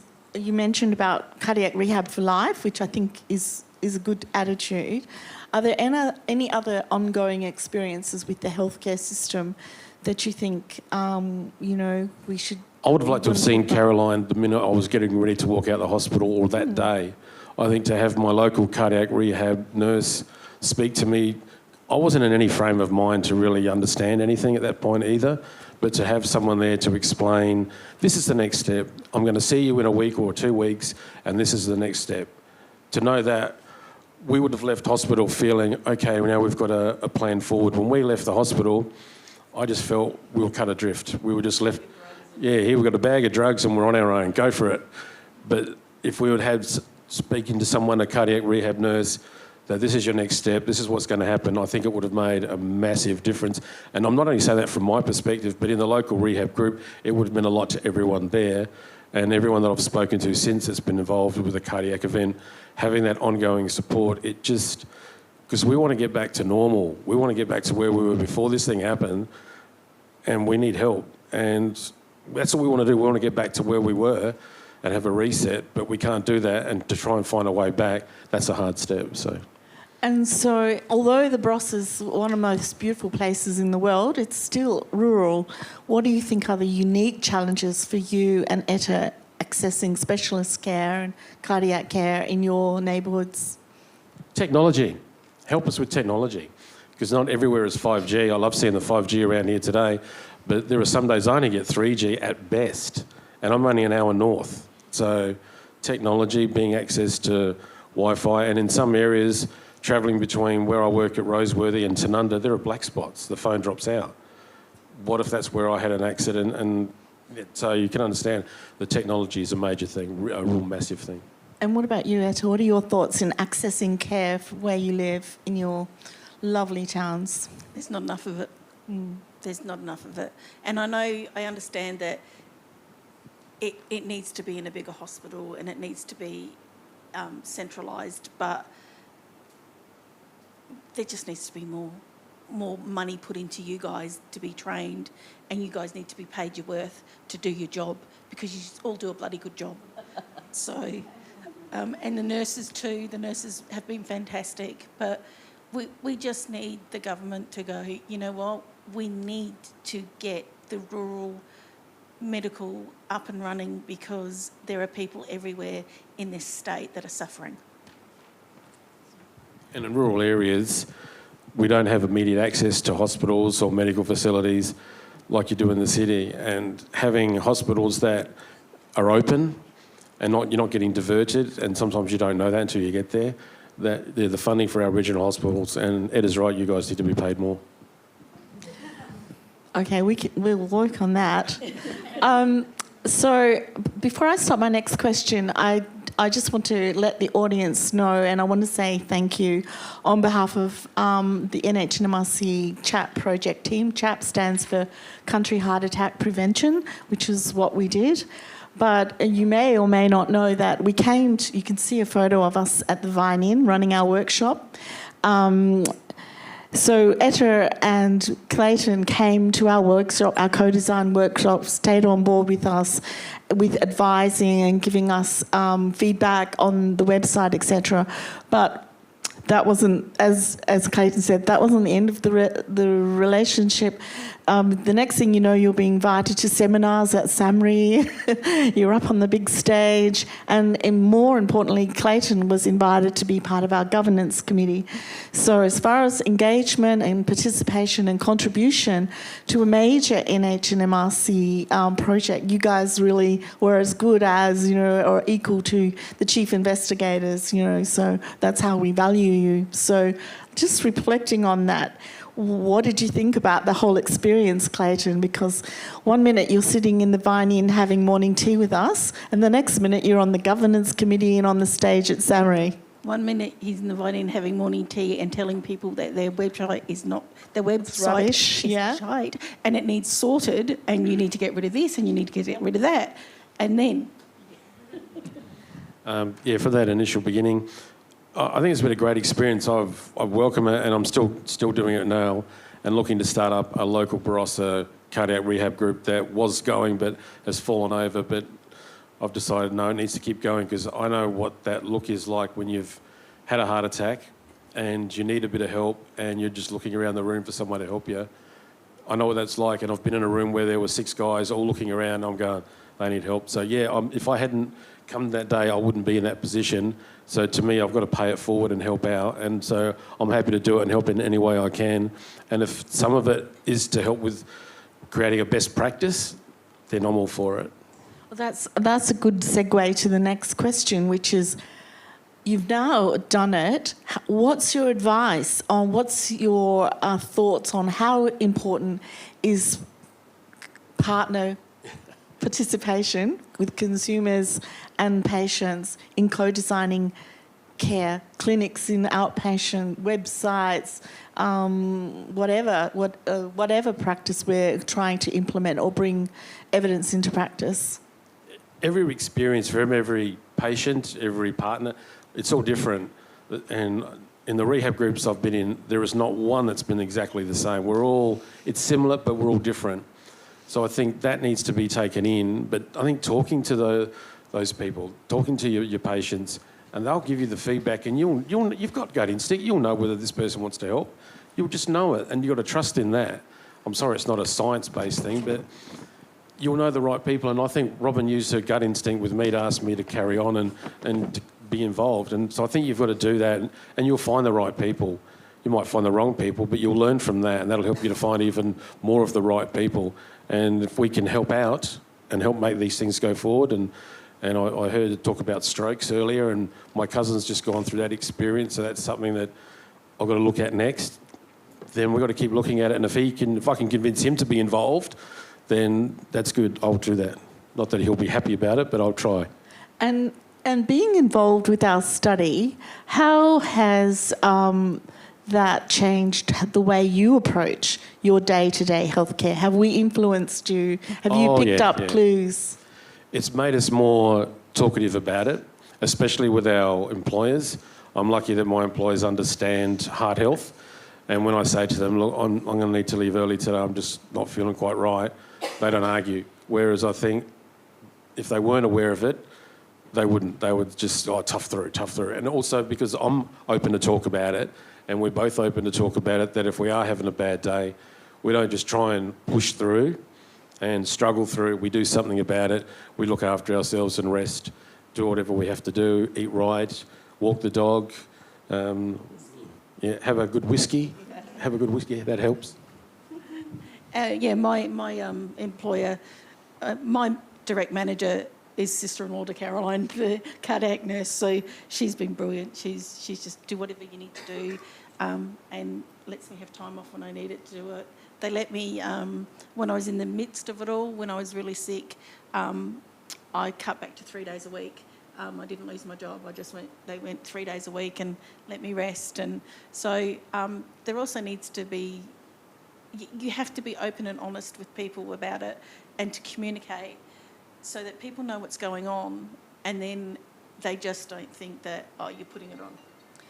Do you know, just reflecting on what you're saying though, it sounds to me that you both became a little empowered that by the fact that we acknowledged your opinion and your feeling, your experiences, that we valued them, we thought they were important, we came to town to talk to you and to collect that you took that empowerment into all aspects of your life, like talking to the boss and not being afraid to talk. Yes, would you agree?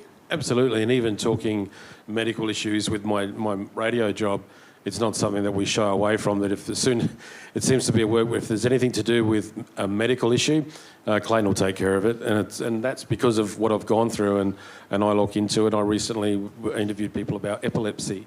I knew nothing about it, but I soon found out what I needed to know, and even more interviewed people, and I'm still continuing that. So it wouldn't have happened if it hadn't been for you. Oh, thank you. So, and my team. And your team. Absolutely. So to both of you, I'm still worried about those grant applications that weren't able to name a partner, a patient on their applications. So maybe it's not common in all areas of clinical practice, but what encouraging words or advice would you give our audience to help, not to be afraid to get partners to come on board? Speak to them. You've got 2 ears, 1 mouth. Ask them a question and sit back and listen. I was told that when I first got into radio. I've got 2 ears, 1 mouth, use it. So, and I'm sure you're all familiar with it. So speak to them and actually listen. And I guess in my job, I tend to hear the tone of a person's voice more than anything else. So when they come back to you with an answer, you'll kind of know from their tone whether they're interested or not as well. And as I said it before, trust your instinct, trust your gut, and get people involved. Just keep doing it and you'll get that grant success. And keep the radio mic. Etta, did you want to add to that? Well, I'm just thinking that to talk and communicate with them, you're going to get more back from the patient because they will give you more if they think you're engaged. If as a patient you think somebody's just going through the notion of tick this box, tick this box, you're just going to go, yeah, whatever. But if somebody actually engages you, you'll talk more. Fantastic. I need to give the radio microphone back to Clayton now. So the same question, but to friends and community, and you're on the radio. How would you encourage your listeners to get involved in research and to be partners in research and co-design of clinical care? I would say it's one of the most worthwhile experiences that they'll encounter, and definitely to do it, ask questions, speak to their GP, start there and then see where it goes. And I'm sure that if they're encouraged to do so, that it'll end up where they end up, in front of one of you, speaking to you about an issue. And yeah, and I think it's one of the most worthwhile experiences that we've gone through. Okay, I think we've agreed that we're partners. I think I'm comfortable with that. There will be partners in research and co-design of clinical care. Last Wednesday I was in Canberra though, and I met a group of advocates for consumer engagement in care and research, and they wanted to be called citizen scientists. It's pretty sexy, pretty Kardashian, I think. I'll put you back on the radio, Mike. What are your thoughts about citizen scientists as a label, which might catch on? You want me to be honest? Yeah, I Googled it and it's out there. I don't like it, and it's more the word scientist that gets me, because I'm not a scientist unless you include Mentos and Coca-Cola. It's not really, no. It also, to me, it gives me a get out of jail card, because if I say something and I'm a citizen scientist, if I'm wrong, well, I'm a citizen scientist. I'm not trained, I'm not professional. I don't like the idea of that personally. A citizen, but not the word scientist. I'd like to change that. Sorry, Robin. As no, we'll send the word back to Canberra. What about you, Etta? What do you think? George Orwell. Yes. It just sounds like something from 1984, the novel. It's just, no, we're not citizen scientists. We're people that have gone through an experience that are helping you guys expand what you need to do to help other people. Okay, so that's all our chat, and we just weren't sure if there was time for questions from the audience, but yeah, I hope you've enjoyed meeting Etta and Clayton this afternoon. Thank you. I think there might be a couple of moments, just if there are any urgent questions, we can do that. But I think it's been an absolutely unique experience. I just wanted to thank all of you, Robin, Clayton, Etta, thank you. It was a fantastic experience for us here. And I'm sure everybody is really, really very taken with it and would like to catch up and learn more. So Andrew's been invited onto the radio show. Sorry, just looking at that question number 2 there from Adam. Yeah, I don't like the word consumer. What about customer? I'm just thinking off the top of my head here. Yeah, I didn't view myself as a consumer. I view myself as a customer of your healthcare. That was basically it. So it might not be the perfect word, but I just don't like the word consumer because it's more of a pluralistic word to me. It's not a singular word, whereas I think customer is a bit more singular. And the other one with the, do you promote consumer-led cardiac rehab meetings? Okay, Clayton's just going through the process to do all the police checks and everything to actually run the cardiac rehab in the Barossa in conjunction Previous with, ones, yes, we did promote. Yeah. with Caroline. So, yeah, it'll be something that he'll definitely promote.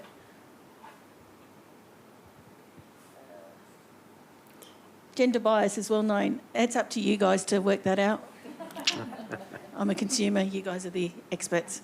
So, but yeah, just keep doing your job. You're doing wonderful. I'm sorry, I don't want to sound misogynistic, but from my experience, when a woman says that she's in a little bit of pain, she's in a lot of pain. So listen to it. I think that's a great way to end. Yeah, thank you. Okay, no, thank you. Thanks so much.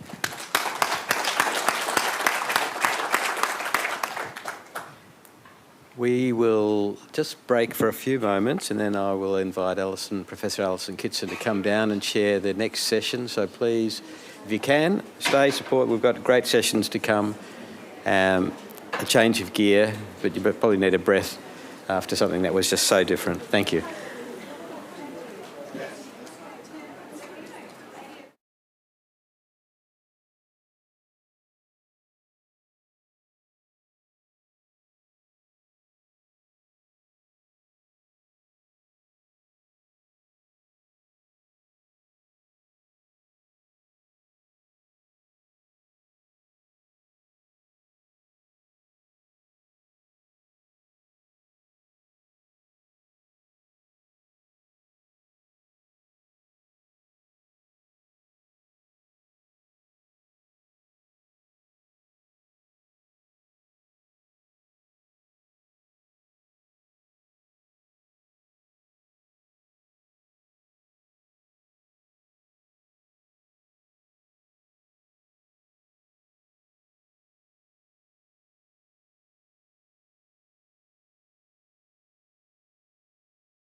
o'clock. My name is Alison Kitson and I'm the Vice President and Executive Dean of the College of Nursing and Health Sciences and also the Foundation Director of the Caring Futures Institute.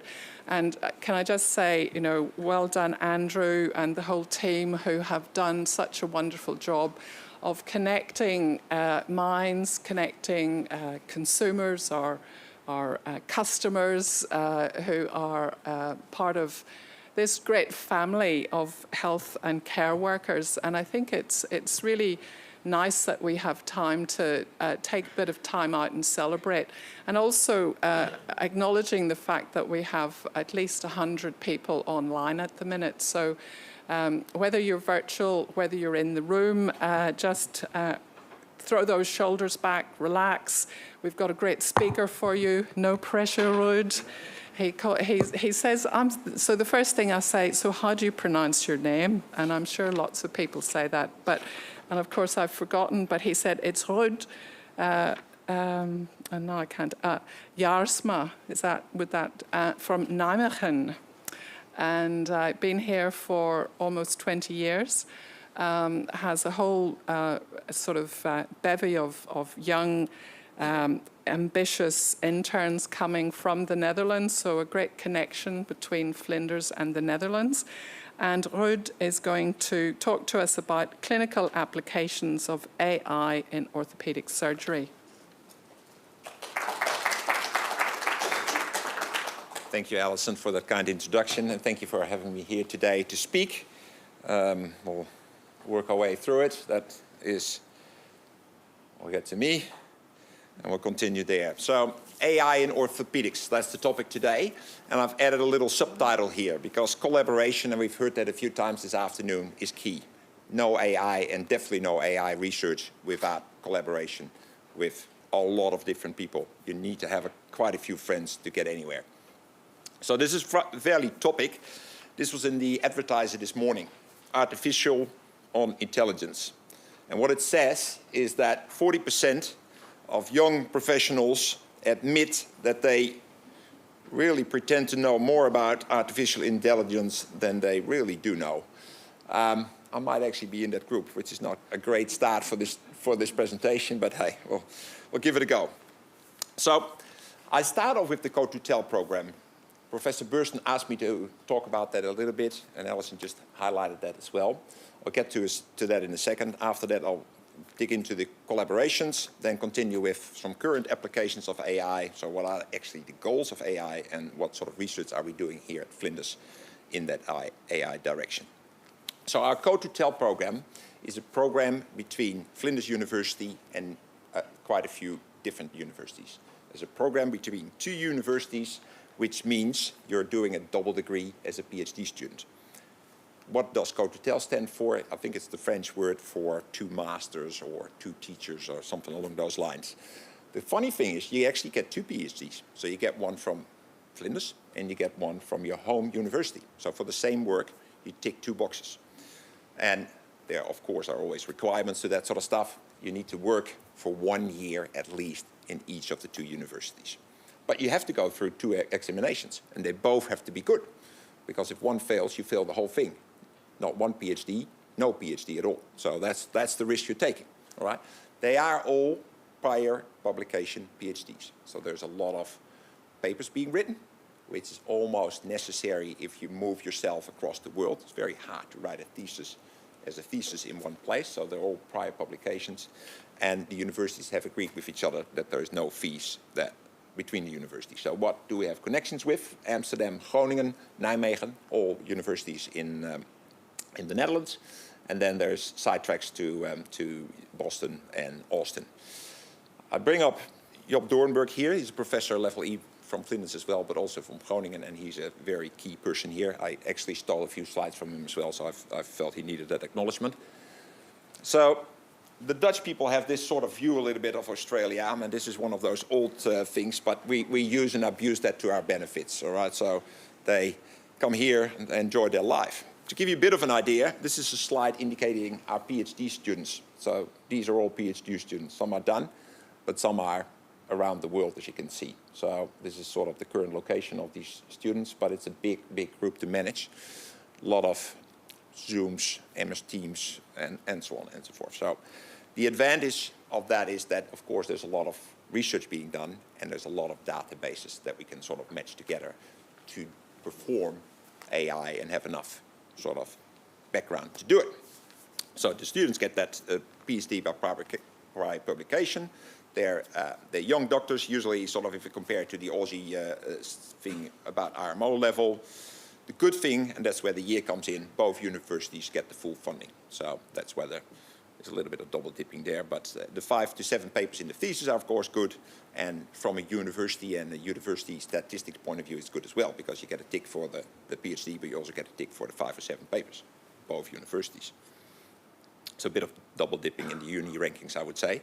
So now how do we do the research here? We have all sort of lines, and I'm not going to spell them out for you, but what we really do, and that's the key point today, is with AI and image recognition, we have that as a vertical line through the PhDs. So you can imagine that if you do a topic on distal radius and you know all the background and the computer science to be able to recognize the distal radius fracture, that is 95% the same of recognizing a proximal humerus fracture or something like that. So there's quite a bit of overlap between the PhDs, being that the topic is slightly different. But to give you a bit of an impression, this is about the team. There's a lot of fun there as well, including planes in Finland and all sort of other stuff. There's a big, big team. And yeah, that again, as I said, 5 to 7 papers. You need to tell a story. It's not like we create 5 papers and we just combine them together and that's the PhD. No, of course, there needs to be a systematic review, a problem identified, randomized control trial, and there's a bit of a following order. So you need to really use multiple study types and, of course, then write an introduction and future perspective, and then your PhD is done. And then you get a little book like this, or one of the last ones that was done. This is probably more topical for today. And then you have to do your examination process here. Most people would be familiar with that. That is just like a review process, 2 examiners. But then also you get the opportunity also as an Aussie to defend your thesis in the old world and come to a university, stand up for an hour and really defend your thesis in this sort of setting. Very scary. Get on very difficult questions. Not the intention to ask easy questions, but if you've done well in the end, you're done. All right, so that's the group that works in this AI for us here at Flinders. All right, so what are the current applications of AI? Well, there's quite a few. All right, I'm just mentioning a few here before I dig into what we do. But let's say something like implant identifying apps. What is that? So you can imagine that somebody has a hip nail or a plate, and we need to take it out or exchange it. It's quite good to know which one it is, because we need to know which screwdriver to use or which bit to replace. The ones that we put in a couple of weeks ago here at Flinders, we will very much know which they are. But if it was put in 5 years ago in Bali, it becomes a bit harder. So that's where there's, for instance, an app that would recognize the implant and tells you what it is. Then other applications in AI in orthopedics are more towards the robot side of things. So there's this machine is called a Mako, and it helps you with putting a knee replacement in. And it just makes it very, very clear, very, very sharp, and all the cuts are exactly where they should be, so the knee lines up better than it should be. Of course, that involves a lot of AI, all right? That involves AI already before we even start doing the surgery. A CT scan gets uploaded to the system via AI and multiple cases that were done before. The machine calculates where the cut should be to make it perfect. And then during surgery, the machine helps you, and I call it machine more than robot, because it actually, we're still holding the saw in our hands, but it sort of limits where it can go, and it sort of gets determined where it can go. But I'm not sitting here at a joystick doing it, so it's still close to surgery. Also, all that information gets collected, fed back into the system, and then there is quite a few toys which allow you to rehab a little bit more.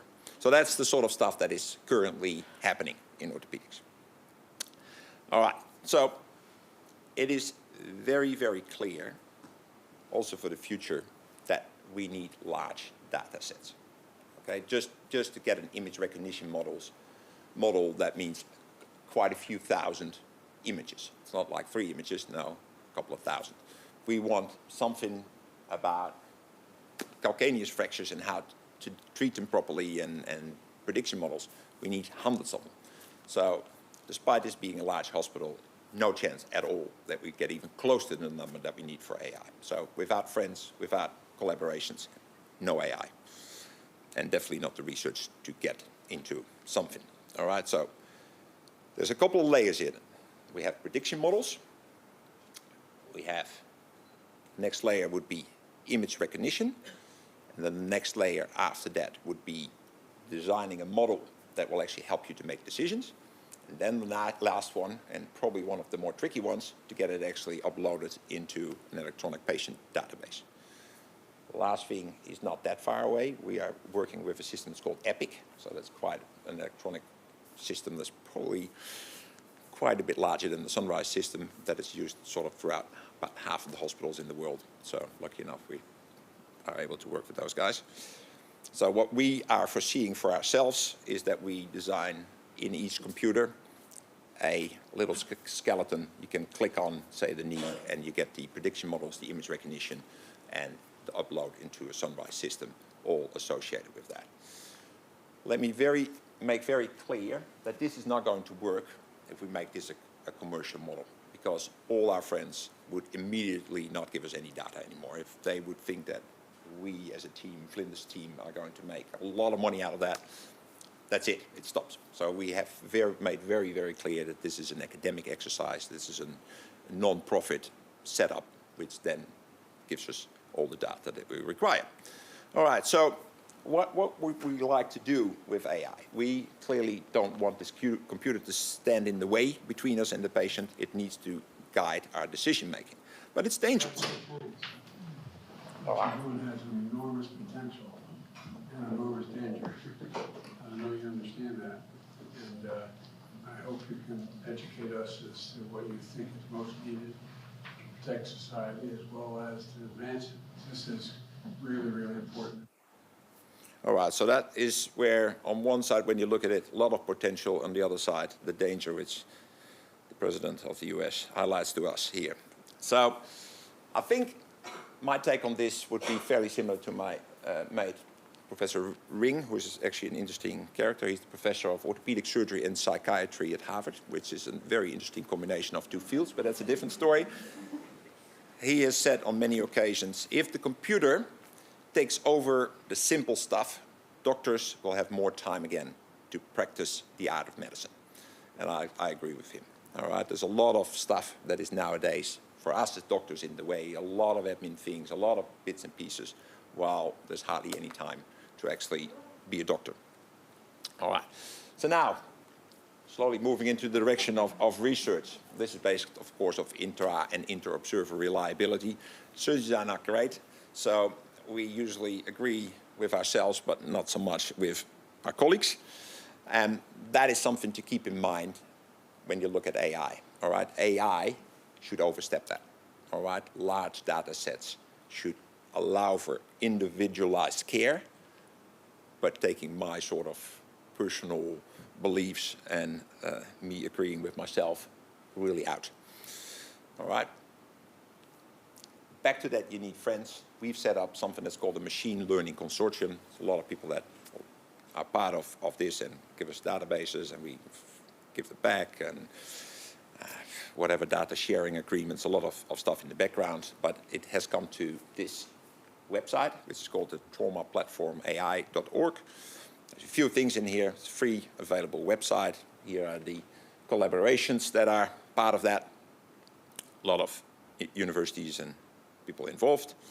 And we have online a few prediction models. So these models are based on data that we got from quite a few places, as said for the 5th time now.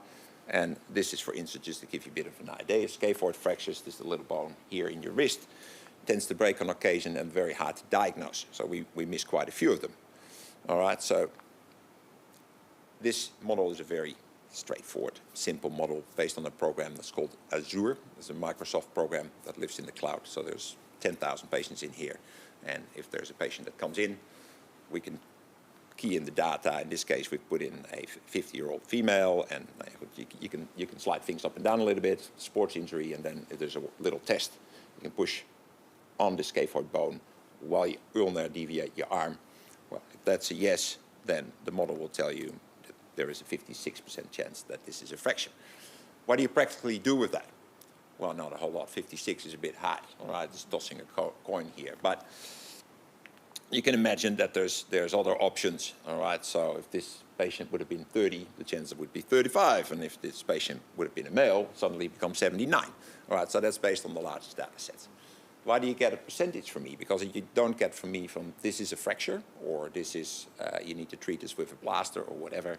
That's all sort of based on lawyers' advice, all right?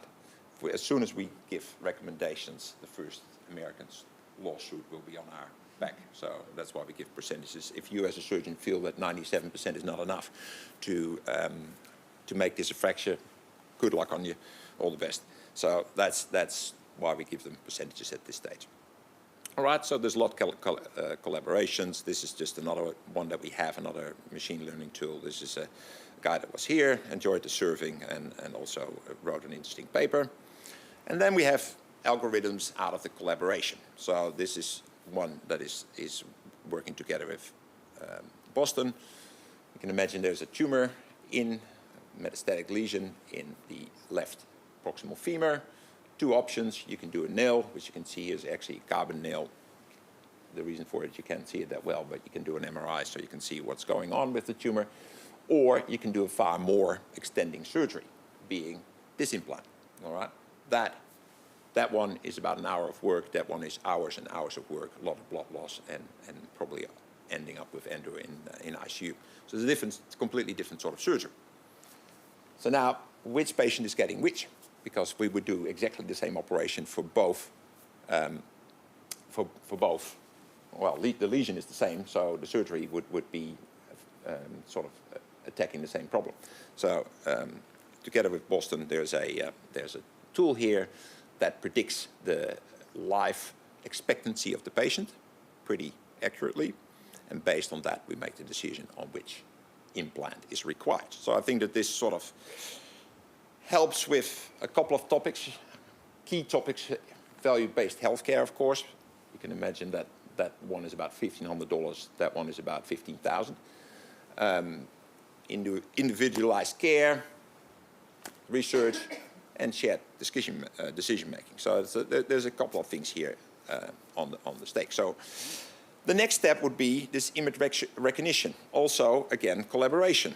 So we collaborate quite significantly with the Australian Institute for Machine Learning. All right, classified second in the world. So that's quite a good institute to work with. Don't ask me why they're not first, but a bit of competitive nature here, but they are the second best institute in the world. So there's a lot of help from them, because I have to admit, and that's back to that first paper in the Advertiser, we really need computer scientist information and help and skills, because bringing it from an image back to actually numbers is very hard for us. And just to highlight, AI and image recognition, for instance, is really pattern recognition. And we're not necessarily very good at that. The question for this one is which line is longer, and some of you might have seen it before, but which line is longer, all right? The computer would immediately recognize that they're all the same length. We struggle a little bit more with that. So it's very simple. It's image recognition is pattern recognition. And you have that here. So this is the sort of stuff you can see on Google. There's our ankle fracture. Very simple. We recognize patterns, all right? And that's what the computer does for us. And then if you do that, then you end up in one of the bigger meetings, or orthopedic meetings in the world, and you can talk about that. So that is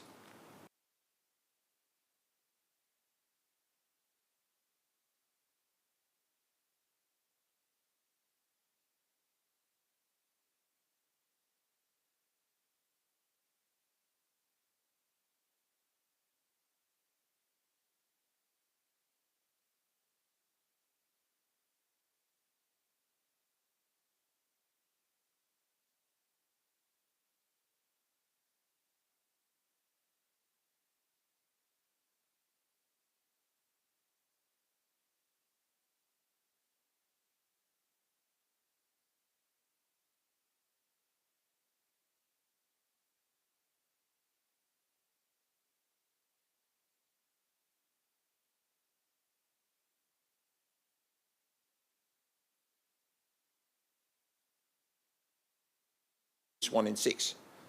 Have to do better. All right? So we designed a computer program, AI, image recognition. Langerhausen is one of us. The other two are not. And we always look at the area under the curve, which is sort of a measure for accuracy. And we're doing okay. Not too bad. But we want to be better. The problem is now, at this stage, and that is a very critical problem, is that we basically tell the computer within a certain area what to look at. All right? And the computer, when we're good, can recognize this scaphoid fraction.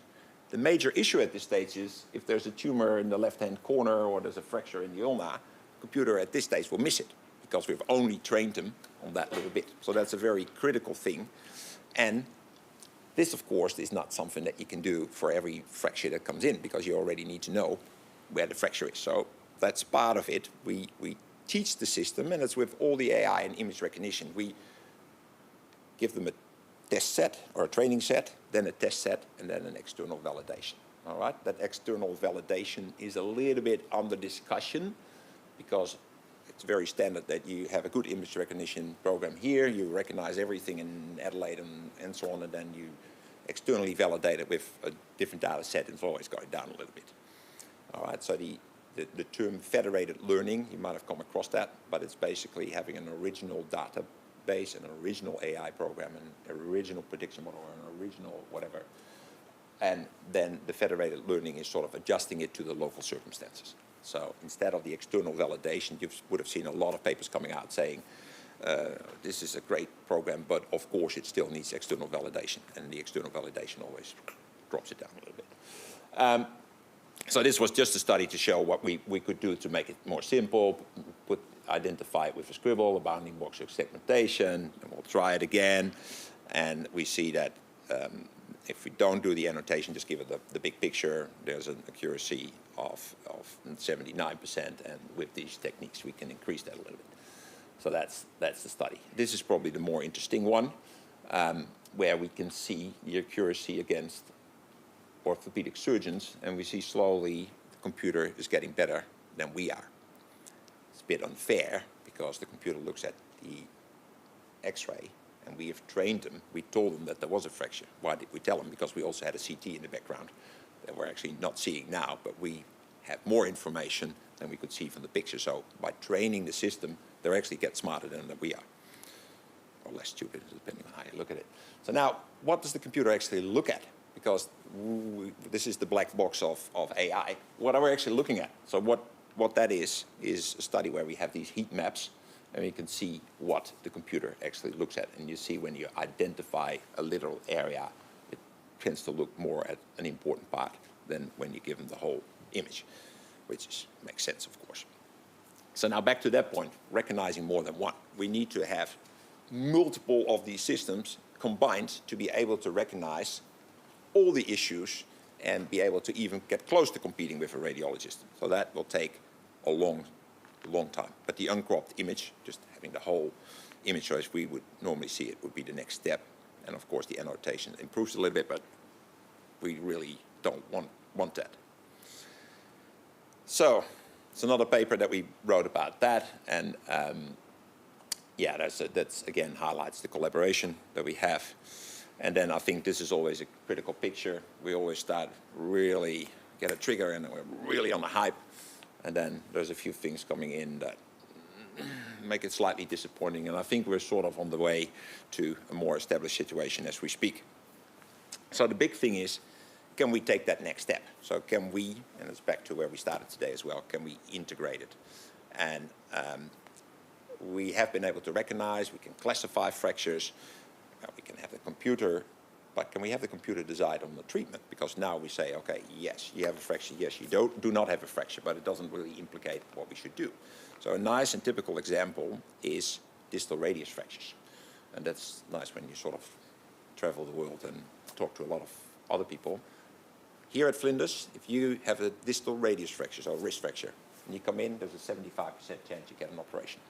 If you go to, say, a Dutch hospital, to keep it simple, and you have that same fracture, there's a 25% chance you get an operation. Where is that? Some of you might say there's private healthcare here and orthopedic surgeons want to operate. But the reality is the truth is probably somewhere in the middle. But where is the truth? Okay. So now we've set up a system. This is actually an X-ray of a colleague of us. Broke his wrist. And the key thing is, do you operate on that or not? Purely based on the reposition, the middle X-rays, you would say, no, that looks pretty good. But fractures that are unstable might fall apart again, and then you do the patient no favor by not operating on it. So we put 20 photos to a couple of hundred surgeons in the world, and they told us if the fracture was stable or unstable. Of course, we knew from what happened to the patient after if it was stable or not. But the answer was not great. Tossing a coin, pretty close. Of course, there were more sort of dubious fractures. They were not like the extremes, but yeah, pretty average, to be honest. So this colleague then, unfortunately, was not stable. Things fell apart, needed major operations, osteotomy to correct that. So this patient would have been a lot better off getting the plate in the first place. All right, so normally we'll look at a few things, the angles and the steps, and then decide on operations. But how does the computer do that? So AI/ML helped us again. We put hundreds of X-rays into the system, and based on the same principles again, value-based healthcare is usually a nice thing, and the computer now can tell us that something is stable or unstable. Not quite there yet. We're at least better than orthopedic surgeons. So the AI tool can now tell us with 79% accuracy over the orthopods, 54%, if a fracture is stable or not. And stable means not operation. Unstable means having an operation. So this is now going to guide us in actually making the decision, which for Australia probably means a few less operations, and for Europe usually means a few more operations. But that's one of those things that we have sort of implemented AI. All right, so as a closure, we've learned today about the Code to Tell program, some collaborations that are absolute key, no collaborations, no AI research, and then the current applications. There's a few tools, and there's a lot more tools aiding in decision making and aiding in patient treatment coming up. Basic research is being done about that, and you need all your students and PhD students to actually get that done. So thank you very much.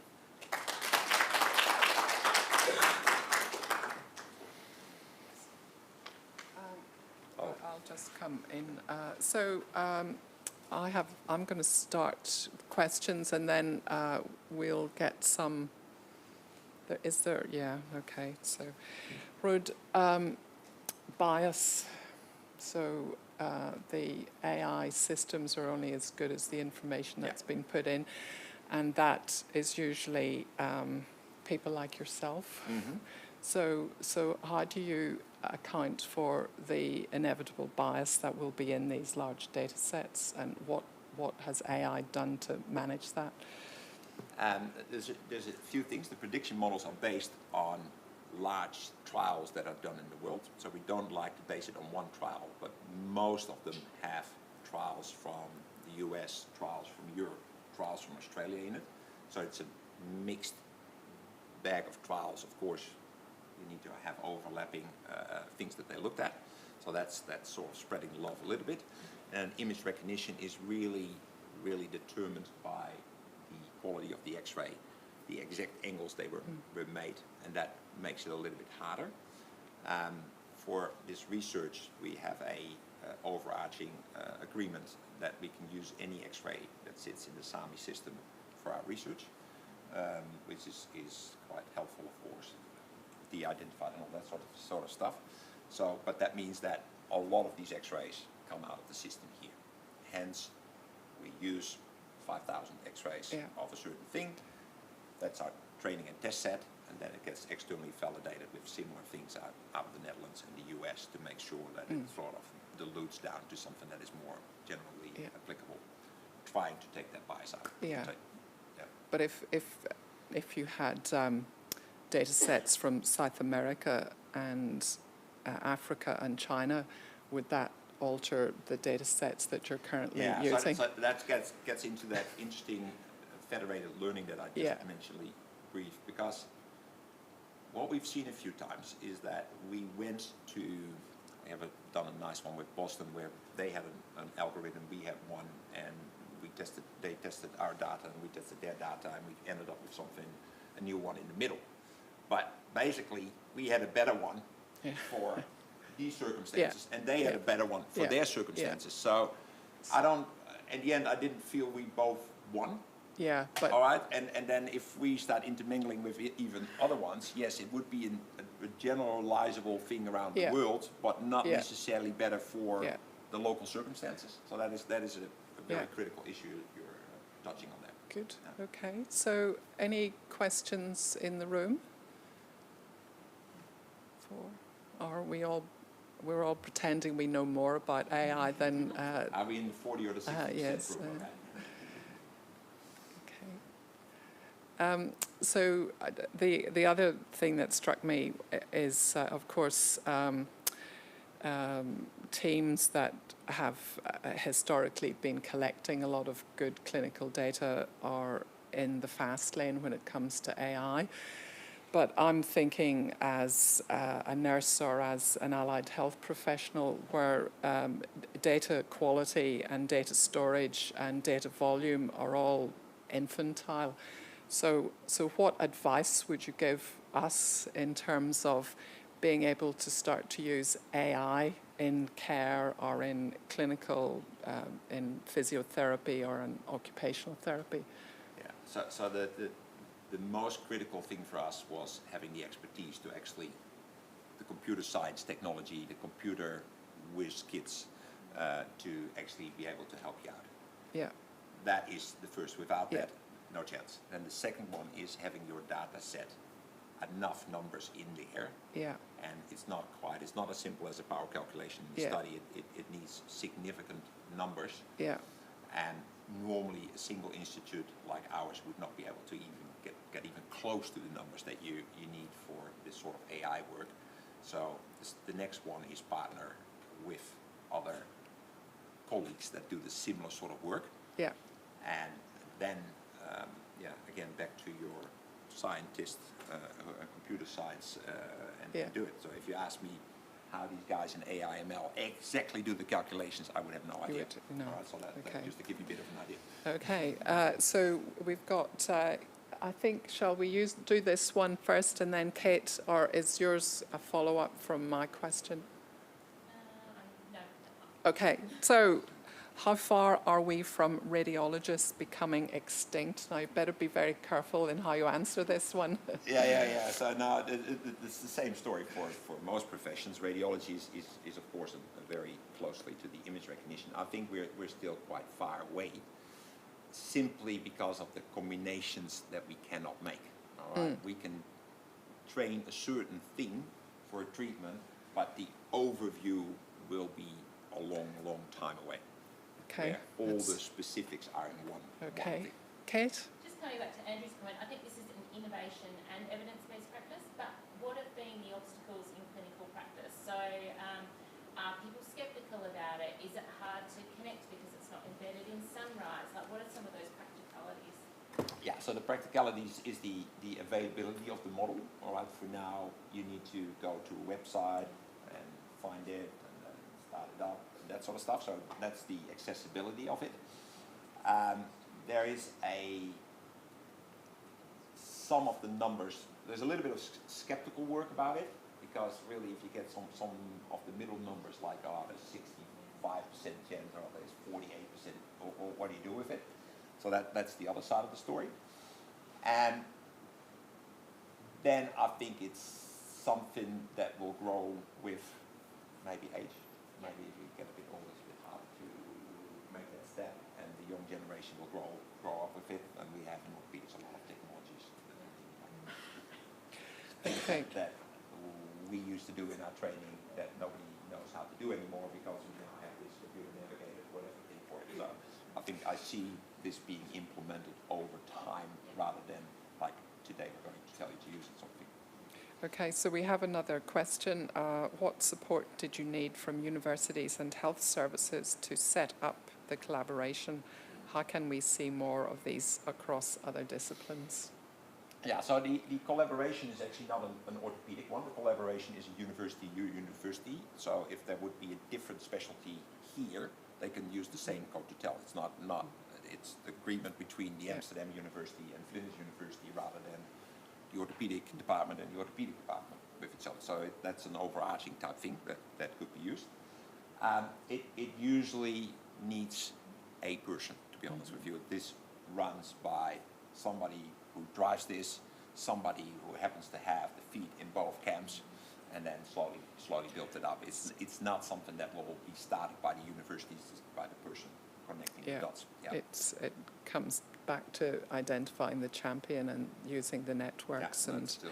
Yeah, that's a pretty common sort of story, I'm sure, from today's presentations. Yeah, it's I always say, let's say the American Society of Orthopedic Surgeons has a yearly meeting. I probably don't hear any lecture. Yes. Because most of it is Just conversations. exactly this. Yeah. Yes, okay. Well, okay, we've now got a glut of questions. Two quick ones, Andrew, and then the gentleman. So just a quick one, really picking up on Alison's first point. And we've had pulse oximeters clinically for 20 or 30 years.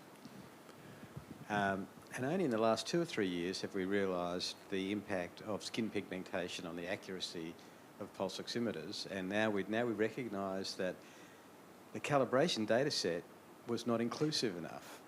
And has actually been associated with impaired outcomes in certain groups of people. So I guess picking up on your point, Alison, is how specific do you think these things will be to the local calibration data set? Is there a risk that we will pick something up that may not be applicable to us, or why is that not picked up in AI, or how will we progress on, because that's quite worrying that we've had something in technology that we're convinced was great for 30 years, and now suddenly we've realised we didn't get it right. No, I think that risk is probably not completely mitigated with AI. It will still be there. There's multiple examples as well. So let's say we have total knee replacements. They have a ratio between width and depth of it, and that is all based on the Caucasian American population, and basically doesn't fit some other cultures. And so, long story short, I think we will have certain areas where this would be a consideration, and I strongly believe that the AI algorithms need to be a big central one with little touches to the local environment. Yeah. But you can still miss this. Okay, so the last question. Hi, a fairly generic question. I'm just reflecting on one of the first slides that came up with President Biden, thinking about some of the caution that we should show, but also acknowledging the massive influences that AI can have on the society in which we live. I can see from what you've been speaking about is that there are some huge advances in the field of orthopedics. What do you consider to be the biggest risks? Yeah, so I think the biggest risk is opposite to what Professor Ring said, is that the computer really takes over and we do not practice the art of medicine anymore. And I think we will be a long way away from picking up the patient's their emotions, the patient's their circumstances, the family member that sits in the room. That's the sort of stuff where I think AI would have a limited function. Of course, there is neural network voice programs that pick up on mental issues that we might not be picking up. But I think the skills that we get taught as a doctor or a nurse or a clinician, this needs to help. This should not be the main driver. So this assists us, exactly as I had in that quote, rather than taking over. And so I think taking over is the biggest risk. And I think that's a wonderful way and space to finish. So thank you so much for a fascinating conversation. Thank you.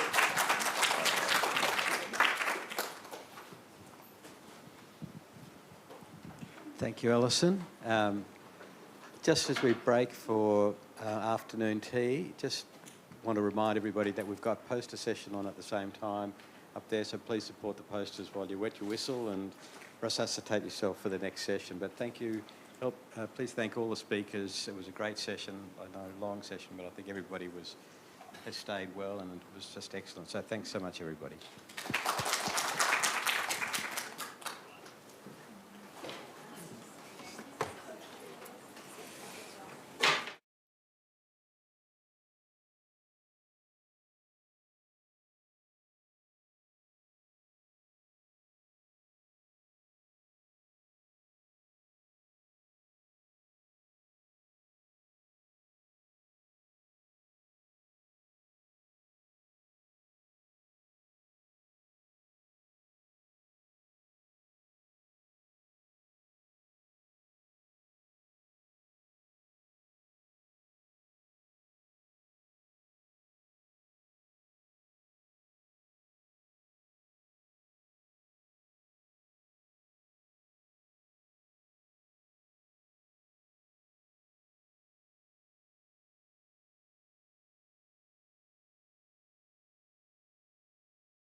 Okay, afternoon. Hopefully everyone can hear me.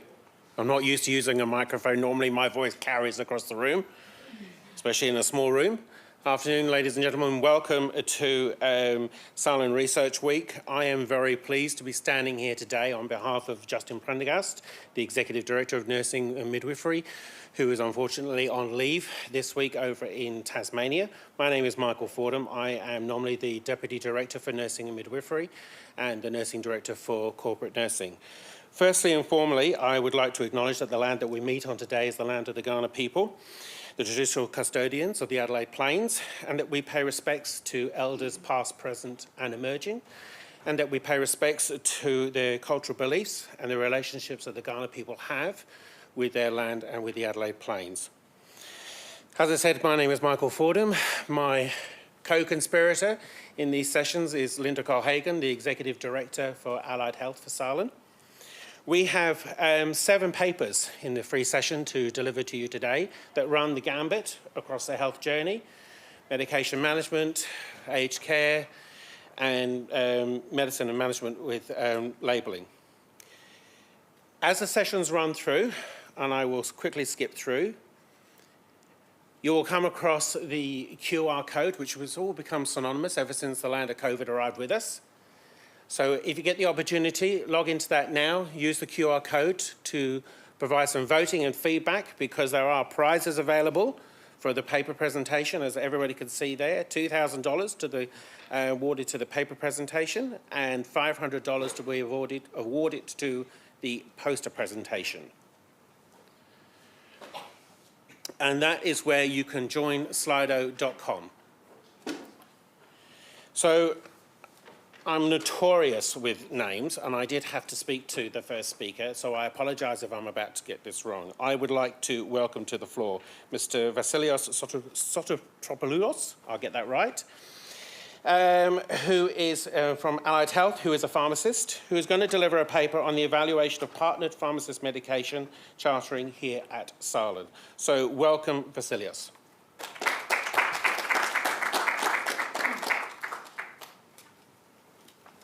Clicker? Oh, lovely. Great. Okay. Can everyone hear me? I'm assuming it's a small room. Great, thank you. My name is Vasilios. I'm a pharmacist. I work exclusively providing the partnered pharmacy medication charting service in general medicine and AMU. I lead the service here at SALHN. And so today I'm going to run you through essentially a bit of a piece of work that we did evaluating the service over 12 months. I'd like to give a big thank you to everyone that's listed there, especially Josh, who is one of our big champions, one of the doctors here at SALHN, helping us with setting up the service at SALHN. So why do we need partner charting? Well, medication errors are very prevalent in hospitals when patients get admitted to hospital, and as the age of patients are getting older and older, the number of medication-related problems just goes up and up. That's why we have pharmacists involved in the patient's care, particularly in those complex spaces like Gen Med and AMU. And medication errors can range from anything like the dose is incorrect, the frequency is wrong, they've charted a medicine that's been stopped, or they've just picked the wrong medicine altogether. And so that leads patients to have an increased risk of adverse effects, which can in turn lead them to have to stay in hospital longer for management of those adverse effects, and so the patient may experience greater morbidity and potentially mortality depending on the severity of the medication error. So what is partnered pharmacist medication charting, and how does this kind of address the issue? So it's a collaborative model where a pharmacist that's suitably trained and has suitable experience collaborates with the admitting medical officer or the medical officer on ward rounds to discuss the patient's treating regimen and chart the medications. And so this was implemented in 2015 in Victoria at the Alfred Health, and from the expansion of that service across various rural and metropolitan sites in Victoria, they found it reduced length of stay by about 10%. They found that the medication errors reduced from 66% to just 3.6%. And it was also associated with a cost saving. So we don't know how, though, that service might apply to here in the South Australian space. So what does it look like for patients, who come into hospital, for those who might not be aware? So, it got a pointer as well. So how it usually works is the doctor will come and see the patient on admission, and then they might see a Webster pack sitting on the shelf and they say, oh, yep, that's the patient's regular medicines, and they'll go ahead and chart it up. They write those medicines, the nursing staff will administer it. And if the patient's lucky, they might actually have a pharmacist come and see them maybe within 24, 48, 72 hours, if they do get to see them. And they'll take their best possible medication history, where they verify what the medications are with the patient, their usual medicines, the patient list, the community pharmacy, the GP, the My Health record, whatever it may be. And they reconcile that list of medicines with the patient's chart.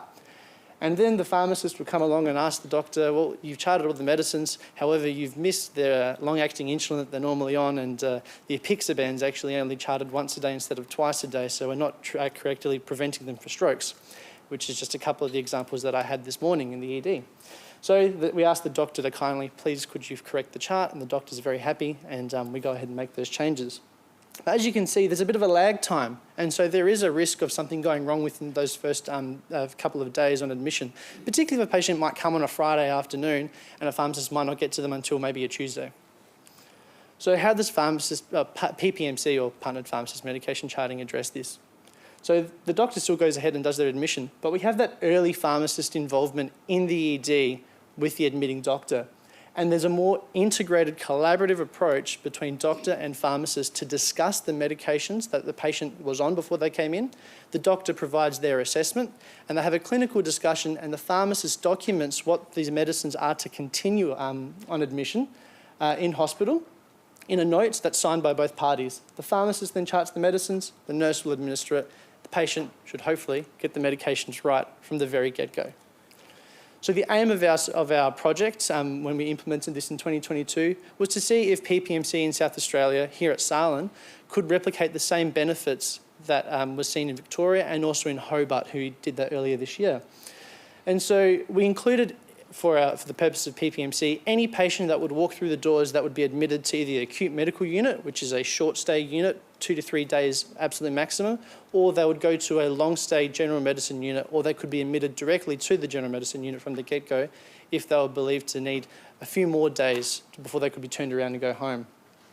Selection to the PPMC group was determined by that PPMC pharmacist, and that's because it was the service that was absorbed into existing funding, and so we had a very limited capacity of who we could see, but we would prioritise those using an in-house prioritisation tool to pick the patients who were, we believe, at most risk of medication misadventure here in hospital. So we liaised with the clinical epidemiology unit here at SALHN, and they very kindly extracted a range of data for us. And we evaluated any patient who received PPMC compared with everyone else that didn't. We looked at length of stay, so the same outcomes essentially that were evaluated interstate: length of stay, medication charting errors, those that involved high risk medications. And we also looked at the rate of VTE prophylaxis charting, which is included within the scope of the PPMC discussion. We deployed a range of statistical analyses to evaluate our outcomes, and we also performed a subgroup analysis looking at those patients specifically who fit that high risk criteria, generally those who have polypharmacy, so more than 5 medications, those who are older than 65 years old, and depending on which unit they went to, whether it might be a short stay AMU team, which is generally less complex patients because they need to be turned around within 3 days, or the longer, more complex general medicine unit. We also performed a multivariate regression, looking at if we controlled for all these other variables that we know affect length of stay, for example, the age, gender, the number of medications that they were taking before they came to hospital, whether they received PPMC or just standard prescribing, and whether they went to the long stay team or short stay team, and if they're admitted during business hours, which we know those patients tend to get the better care because they're there present when the MRI scans are available, the CT scans are easier to access, there's more staff, allied health, etc. And of course, statistical significance was taken at a p-value less than 0.05. So if we look at our baseline demographics, we can see that the PPMC numbers are very small compared to usual care, which we expect. There's only one pharmacist providing it some days of the week. But we did select patients who were older and were on more medications. So these are the ones that are probably likely going to have a longer length of stay in any case. So we almost had a bit of a baseline sort of bias. When we looked at the results for overall length of stay, when we just compared Group X, all patients versus those who received PPMC, we can see that there wasn't an observed statistically significant difference, despite there being a little smaller number, 1 day mean difference. However, when we did control for those factors that we listed before, PPMC was associated with a 29% shorter length of stay compared to usual care, which was statistically significant, which is a great finding because when we compare it to Victoria, we had the same sort of results. When we looked at our subgroup analysis for our high-risk patients, we also observed about a 1 to 2 day difference of a shorter length of stay with those who received PPMC compared to those who just had standard prescribing. And this was observed in the patients who had polypharmacy and those who, or almost statistically significant, those who are older and those who are always destined to be in a long stay ward. I think it's missing a slide somewhere, but there should be a slide here that also lists our methodology for how we evaluated medication charting errors. But we took a group of 20 patients in each arm because we had known in the literature there's such a huge difference between medical prescribing and pharmacist charting in terms of medication errors, that we just looked at a small matched sample. We matched based on age, gender, and number of pre-admission medications. When we looked at how we performed the analysis was a pharmacist would undertake a medication reconciliation, looking at the chart on admission versus the best possible medication history that was obtained, which we take as the source of truth in the patient's admission. And what we found was, similar to interstate, there was a larger number of patients with at least one medication error in the medical prescribing arm compared to the pharmacist charting. What this meant in terms of every 100 orders is that 27 orders out of 100 for usual care would have a medication error wrong with them, compared to just 1.3 with pharmacist charting. And whilst there was no statistically significance observed with errors involving a high-risk medication, there weren't any that were involved in the pharmacist charting arm. Good news. We did look at the VT prophylaxis charting rates, and there was a larger number of patients in the PPMC arm who did get VT prophylaxis charted. And whilst we can't say for sure that they should have had VT prophylaxis, for example, because they're on a therapeutic anticoagulant, of which there is a difference, the number of patients who in the PPMC arm at least had a VT risk assessment done was who didn't have a VT risk assessment done was much smaller compared to the standard of care. And I think incorporating that discussion about VT prophylaxis at the point of prescribing with the doctor, this difference comes through. So PPMC was associated with reduced length of stay, and when we looked at the subgroup analysis, we saw that more demonstrated in the older population and those on more medications and those who were going to be destined for a long stay team. We also found that PPMC significantly improved. Is that it? Oh, 1 minute. Okay, sorry. PPMC significantly improved VT prophylaxis charting rates. And these findings were consistent with that was seen in Victoria and Hobart. However, why this length of stay is less, we can only theorise at this stage. It may be because those patients aren't having medication errors and harm as a result of that. It could be because there's a clearly documented medication treatment plan in the medication record that doctors, prescribers, anyone in the treating team can refer to. This was the first study that did look at VT prophylaxis charting rates in PPMC in Australia, which is very exciting. And whilst we expect that in terms of, for example, HACs, this would be a reduced number of VTEs that would come through from that, we do need to do a bit more study and investigating. But our findings are supporting, hopefully, a case for expansion of pharmacy services and expansion of PPMC across various medical services in the hospital. In terms of limitations, there were some differences between the groups, and we didn't control for things such as comorbidities, using, for example, the Charleston Comorbidity Index, as other papers had done. There was selection bias, and these patients did come through the door during the day compared to after hours.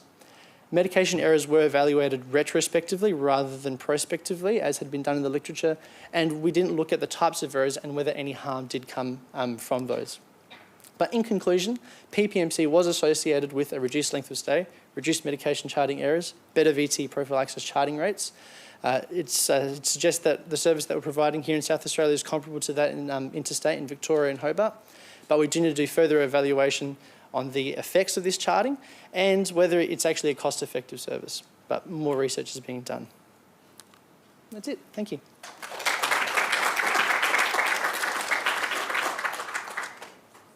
Thanks so much, Vasilis.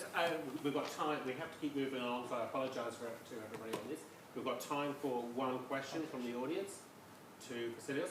around the chef oven. Anyone? Robin? That was fantastic. Congratulations. Excellent. Cost effectiveness, how much is this worth to the system? Yeah.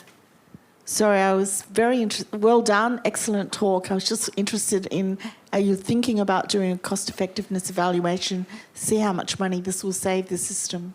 Yeah, I think that's actually being undertaken as we speak. Is that right, Josh? Yes, it is. We are looking at this.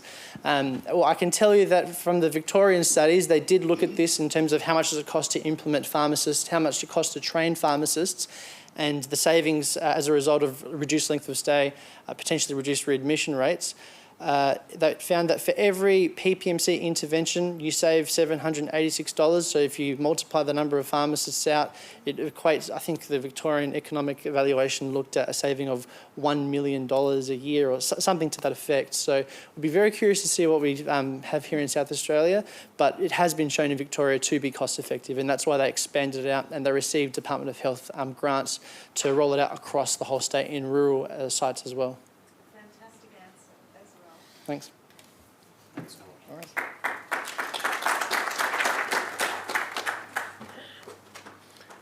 Don't forget to vote.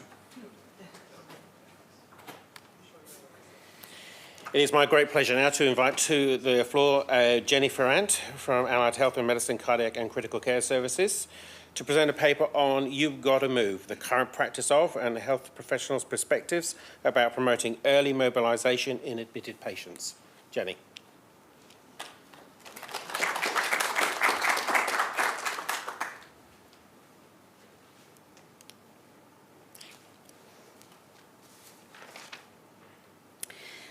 Thank you, Michael. As Michael said, I'm Jenny. I'm the Senior Physiotherapist in ICU here at Flinders.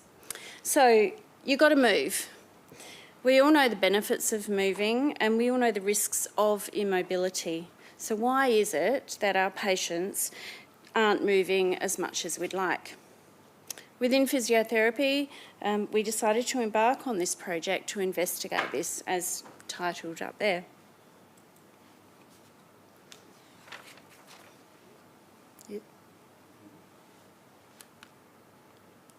There's strong and consistent evidence to indicate that for older people, the longer they stay in hospital, the poorer their function. More than 30% of older patients admitted to hospital are reported to experience hospital-acquired deconditioning or functional decline. Consequences of this may include delayed discharge, requirements for increased level of support and accommodation on discharge, an impact on quality of life and health service costs. While those admitted to intensive care and general medical units have clearly different levels of illness acuity, it is recognised that both groups suffer equally adverse outcomes of immobility. In both settings, there are patient-related and institution-related factors which may impact on early mobilisation. We know there are many barriers to activity of patients in hospital. However, anecdotally, a knowledge, evidence, practice gap appears to exist. We were keen to explore this gap and why it may appear to happen here at Flinders. So we submitted a grant application through the SA Health and Allied and Scientific Health Office collaborative research funding, for which we were successful. We were partnered with the University of South Australia team and successfully gained support from the Southern Adelaide Human Research Ethics Committee.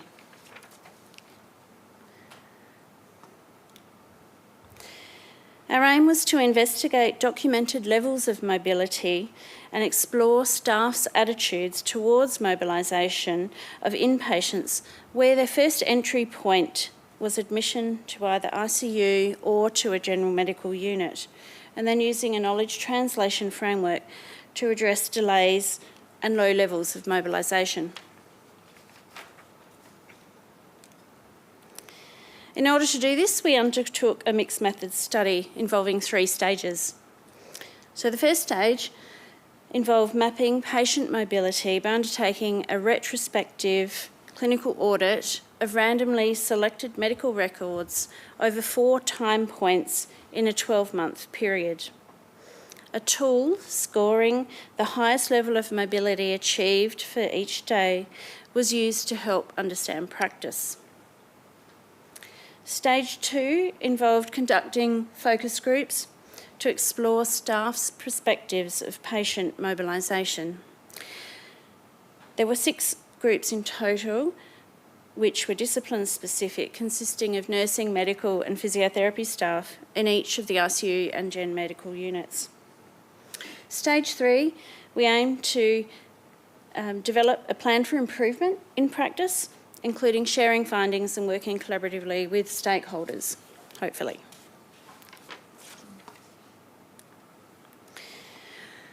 So analysis of the audit data remains in progress currently, but we can share some interesting findings thus far.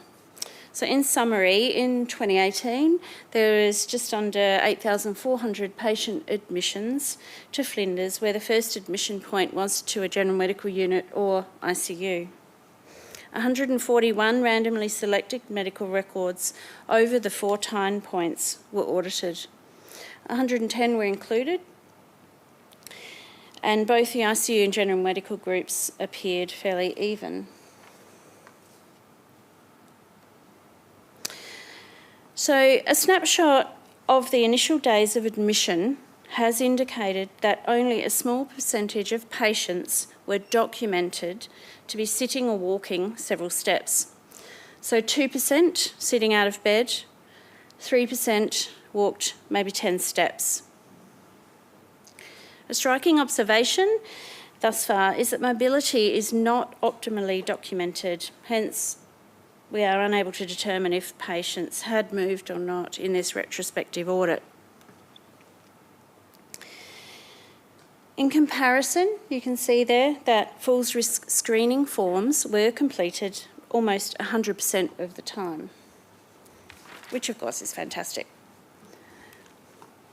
As far as the focus groups go, we conducted 6 groups involving 32 participants. 44% were medical staff, 38% physiotherapy staff, and 18% nursing staff. The de-identified transcripts from the groups were themed, and the results were not dissimilar to that of other studies, and not surprising. It's clear that mobilisation in hospital and activity of patients is complex and multifactorial.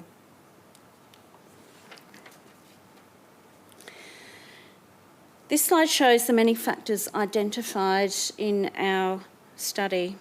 A large number appear to be in the central column there, relating to internal factors, such things as staffing levels, equipment availability, perceptions and beliefs, workload pressures, education and confidence of staff.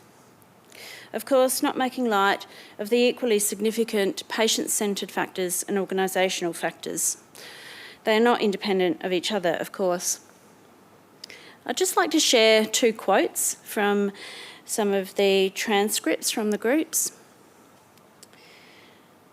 There seems to be a lot of handover that a patient is resting in bed as they need a physio review, and then you come back 4 days later and get handed over the exact same thing. Patients are a lot happier when they can move. So perhaps no surprises there either.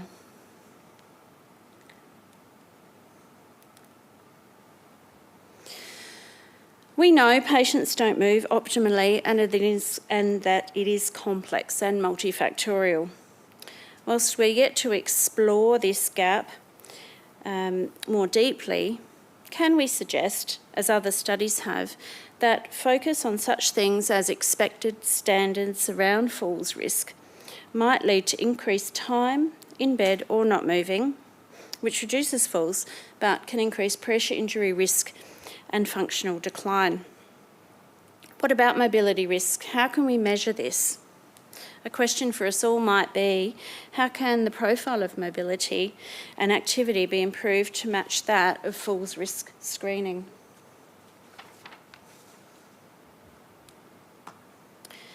As far as what's next, of course, ongoing audit data analysis will continue.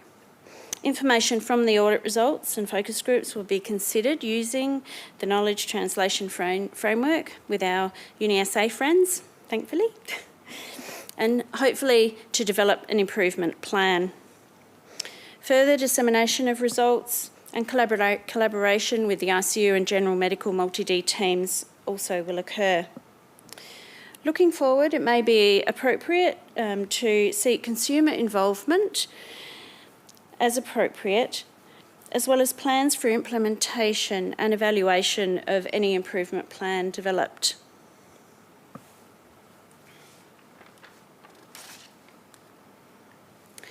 So finally, I'd like to thank the SA Health and Allied Health and Scientific Health Office Collaborative Research Funding Program, the Hospital Research Foundation, the University of South Australia, the Physiotherapy Department and the Division of Medicine, Cardiac and Critical Care here at Flinders, and of course our amazing team members. Thank you.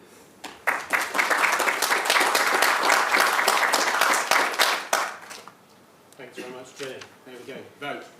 It's going to be my word of the day, please. All right. Questions for Jenny?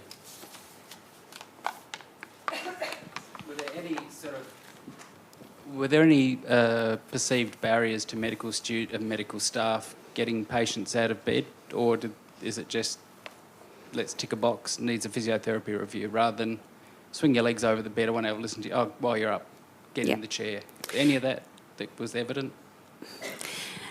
Interestingly, the themes were similar across all sort of discipline groups, whilst I have to be careful with some of the things that did come out.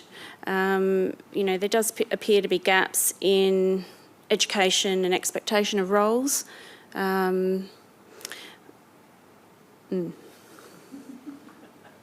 I just ask, in relation to patient assessments, do you think then that we've moved to being so risk averse?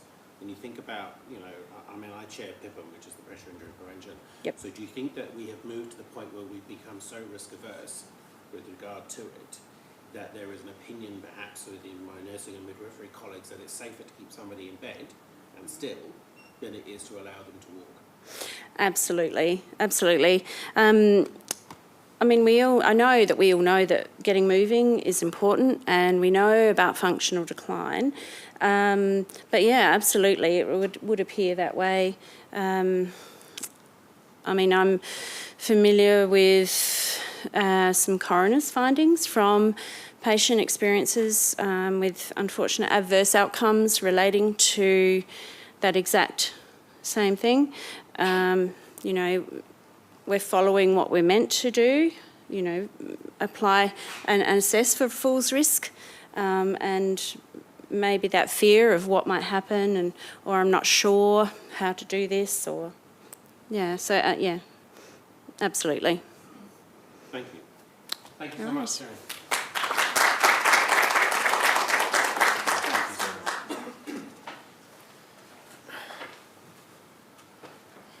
It is my great pleasure now to welcome to the floor Mr. David Najou. Hello, David. Senior Project Manager from SA Virtual Care. David is going to be presenting a paper on co-designing a pilot pathway for people living with disability through the disability support workers to access timely, consumer-centred emergency care through the SA Virtual Care services. Thank you, David. Thank you, Mark. Thanks, everyone. Might need to make it a bit shorter, that title. It's a bit long. I might go in a different direction and start off with the patient story. So this is a patient that actually came through the SA Virtual Care service, and I've changed the name so de-identified. His name is Robert. He's a 55-year-old gentleman who lives in a Minder-supported independent living home. He has cerebral palsy, epilepsy, and requires a frame to mobilise. One day, while outside, he fell backwards while trying to find his clothes in a washing basket. And as a physio, we don't want patients to do that. So he fell over. He had reported dizziness, no head strike. He initially had no pain, but has now reported of some significant left shoulder pain over the course of a couple of hours. A question we asked, and a question I might ask everyone here to just think about is, in this scenario, if Robert were to be asked to see an ambulance come and see Robert, how long do you think it might take for Robert to be seen in ED or taken to ED? And how long do you think it might take for Robert to have a plan in place? So through SAVCS, we then went through and discussed this and thought about it and had a look at some data. So you can see here, Minda may call an ambulance. In about 35 minutes, an ambulance may appear on site. After about 40 minutes, the ambulance on site for 40 minutes. After that point, it might take another 20 minutes for the ambulance to then go to ED. So in total, that might take about 42 minutes for the client to go from Minda to ED. In total, that's 97 minutes. What we don't know is then how long does a patient wait or stay in ED to then be reviewed by the medical team. What we do know is that there's a median time between ED admission to discharge, which is about 3.5 hours. So there's a number of hours that this particular client may stay in, may wait before being assessed and being treated for this particular injury. Is there potentially an alternative option? Is there something we can do to try and make this process a bit easier, or an alternative option that we can look into? And that's what we did at SAVCS.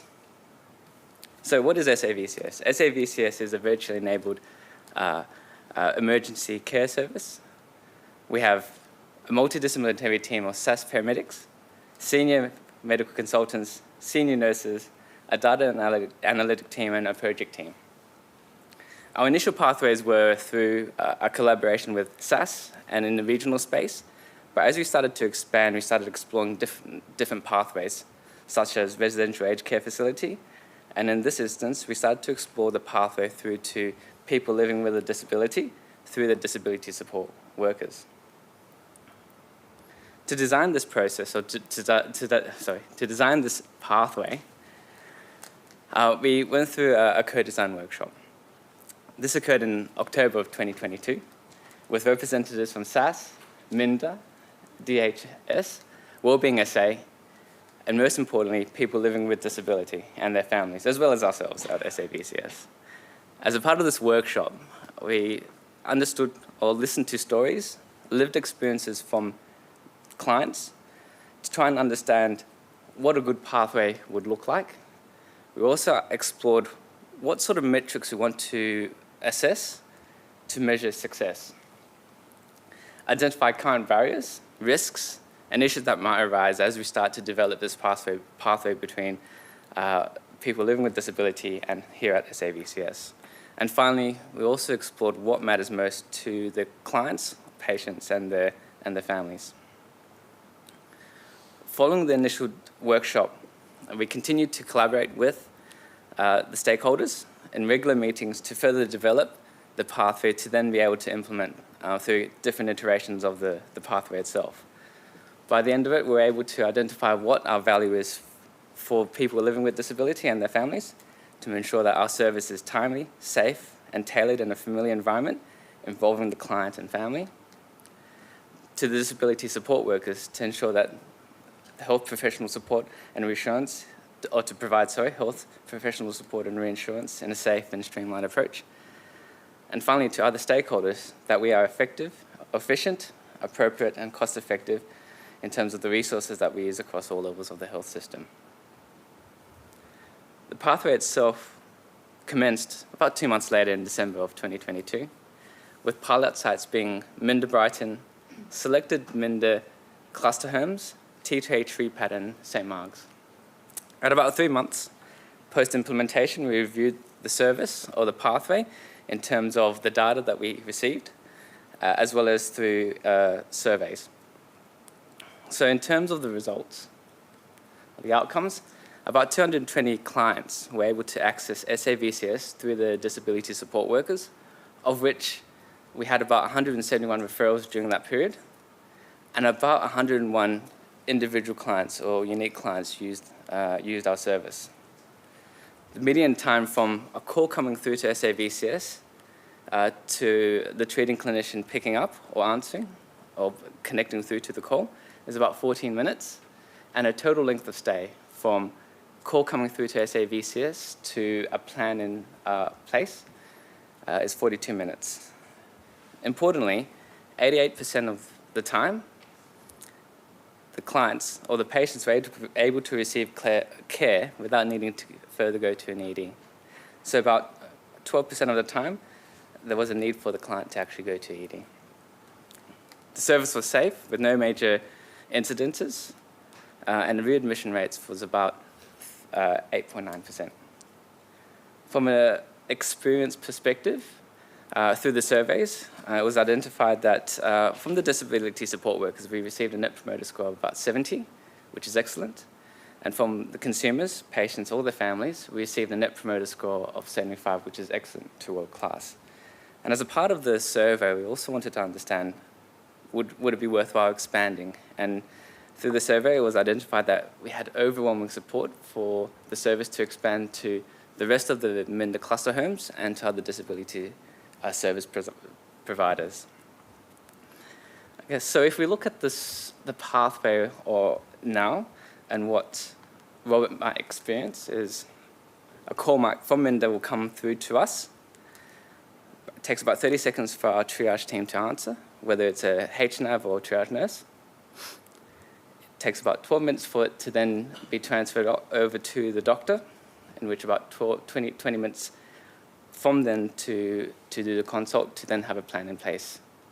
Again, about that 42 minutes from call to plan in place, which is quite different to the total time from going from a call to getting an ambulance on site to hitting the emergency department, which is about 97 minutes.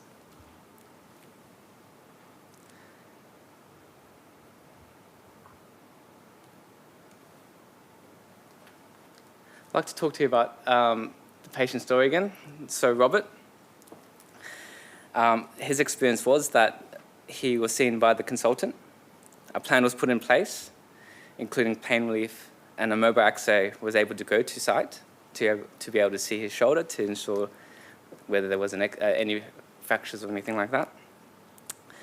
Following the review with the X-ray, SAVCS reviewed the X-ray, and the patient was cleared, and there was no further follow-ups. Total time from call to being able to put that plan or that initial plan in place was 36 minutes.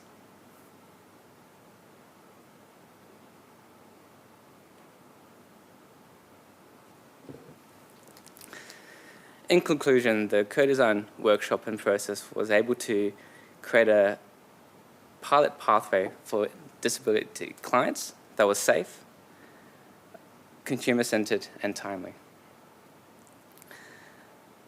What I have here is some feedback from Desi and Amanda, who were some managers at Minda, about the experiences in the co-design process and what they were able to achieve with the clients. I won't read it out, I'll leave it up there. But while it's up there, are there any questions? Yes? Hello.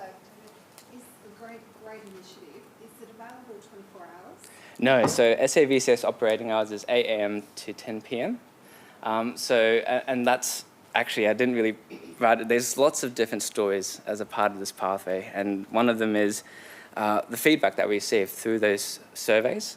And one of them is, can this be 24/7? So at the moment, we're limited to certain operating hours. We would like to go 24/7. Minda and the other, we have expanded, and some of the other disability NDI service providers would like us to go 24/7, but at the moment we are restricted. We would like to, maybe in the future. And just a couple weekends? It does. It's a 7-day service. Any other questions for David? No? Thank you so much. No, thank you.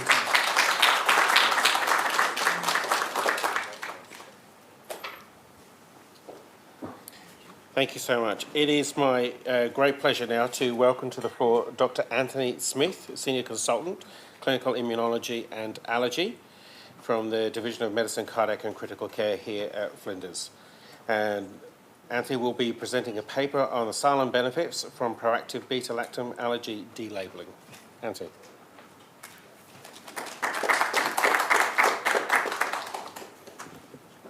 No mouse.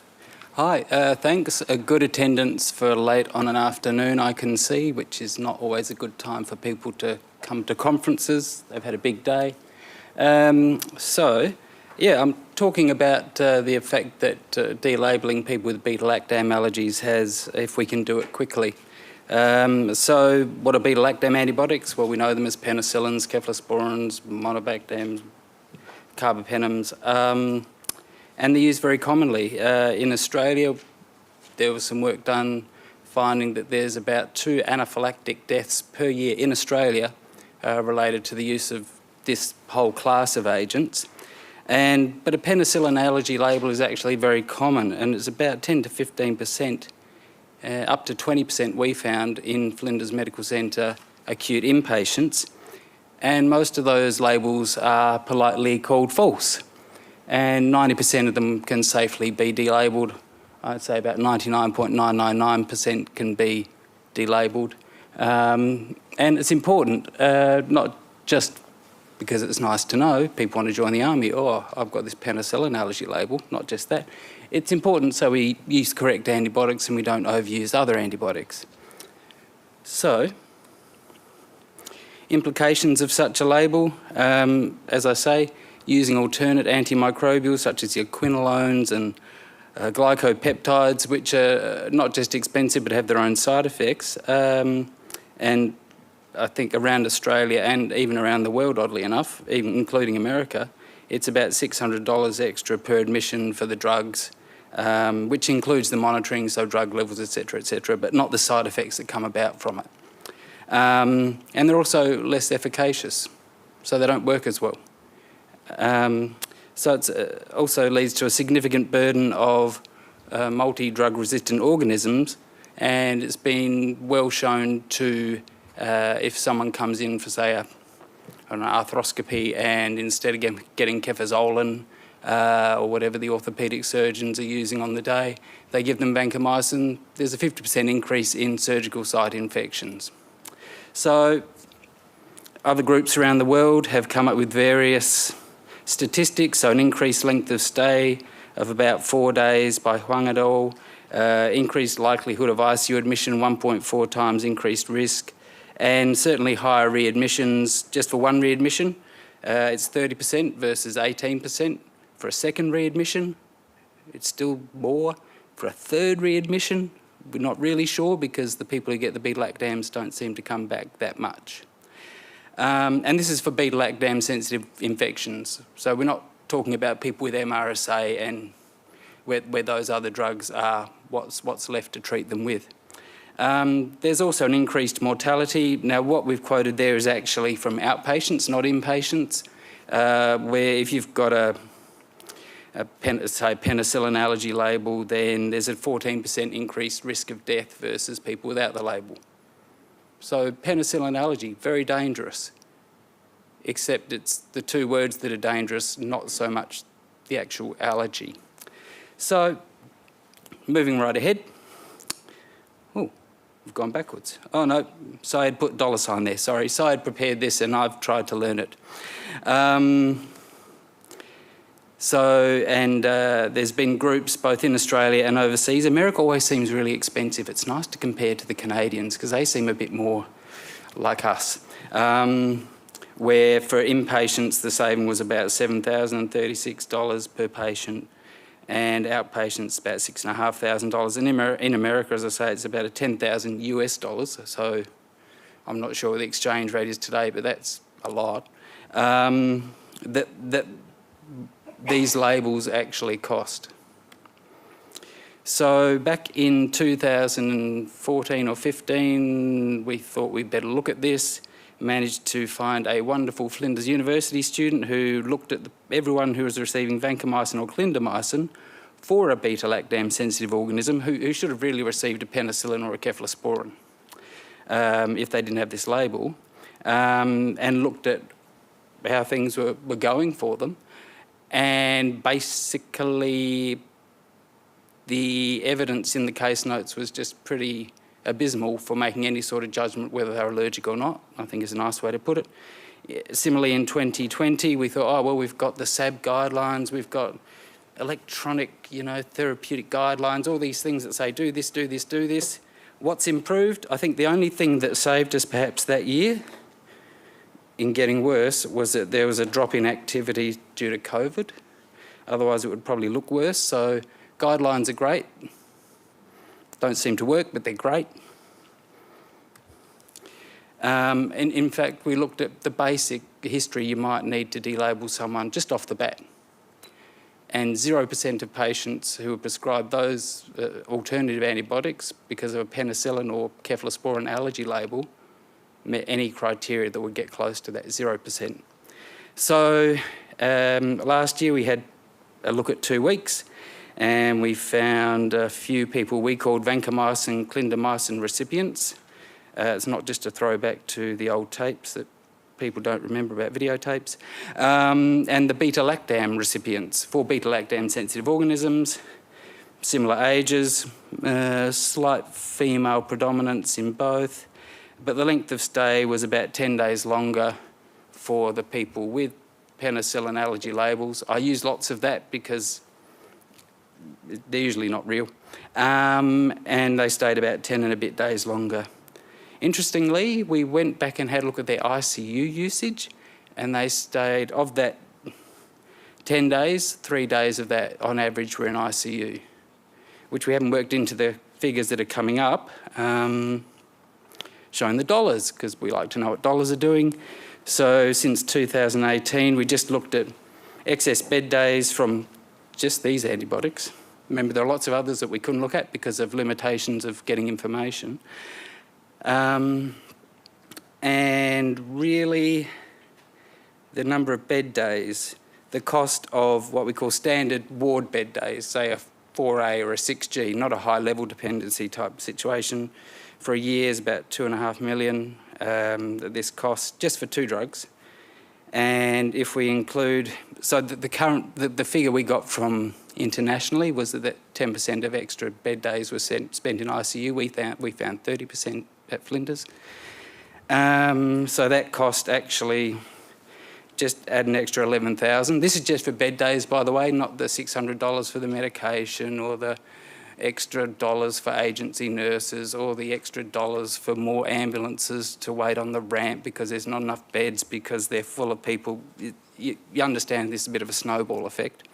And then, again, an estimate from international literature, 15% of the problem is due to vancomycin and clindamycin, so 85% is from the rest of the antibiotics.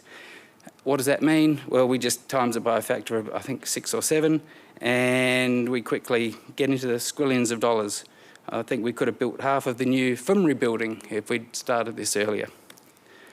So luckily, with the help of Andrew and Kerry Freeman, we managed to get some extra funding for a consultant who was also very nicely filling in for my long service leave and some sick leave and whatnot. But he managed to squeeze in 5 weeks where we just went to Sunrise. I showed, just make a filter, who's on vancomycin, who's on clindamycin, who's got a penicillin allergy label, just go and see them. And he'd find them, he'd see them, and you could usually delabel them on the spot. Oh, you had a Moxil last week, you're okay, you're alive? Yeah, okay, good, just have it. It's not rocket surgery, just someone has to do it. It seemed to be a common theme. Someone's got to do it. And we looked at the beta-lactam non-allergic, so they're people without labels, versus the people with allergy labels who had intervention, and we had a slight improvement there. When we looked at people who were getting non-beta-lactam antibiotics, so they had non-beta-lactam sensitive infections, they had a really long stay, or 29 days, versus the allergic arm with intervention, who had only a 10-day stay. And then we looked at the beta-lactam antibiotics, or the non-beta-lactam antibiotics recipients versus the beta-lactam non-allergics, and that was obviously even more. And we can sort of see by the... I think I sent the wrong copy. I've made that even bigger because that's just really hard to see. But you can imagine that the bar on the right is the people who had basically non-beta-lactam sensitive organisms, and they stayed the longest. But even between the other two groups, there was a significant difference of about 5.5 days on that occasion. And that was over 5 weeks. So in summary, a beta-lactam allergy label does have a significant impact on the overall patient care, bed management in the hospital. I mean, I'm having my patients cancelled today and tomorrow to get their immunomodulator infusions in the hope that we can do a corneal type operation in 4 weeks' time. Well, that's going to have to be called off now. It's just, these things have impacts. The label in those receiving vancomycin and clindamycin contributes to unnecessarily occupied hospital bed days. We worked at 8.34 beds per day we could be creating just if we got those labels out of the way, either in an outpatient manner or an inpatient manner. And over the past decade, proactive delabelling is still insufficient, and we need to increase the amount we're doing. But again, it's up to resources and other factors. Thank you.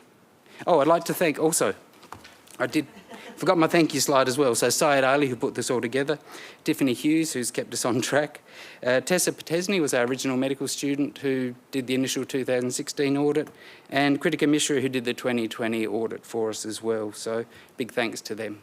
Thank you very much, Andy. Questions?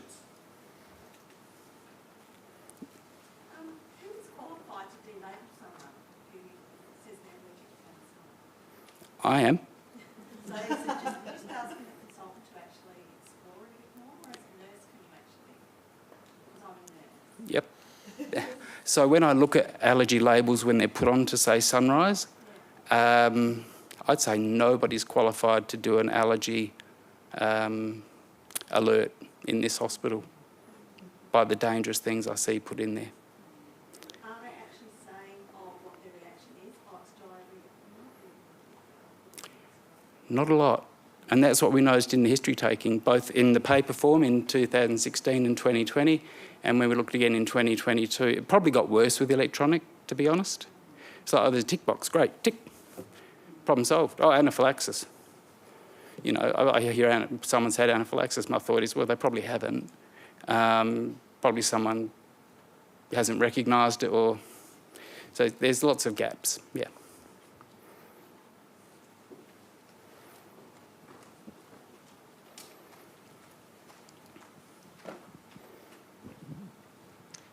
Thanks, great talk, great presentation, and great topic.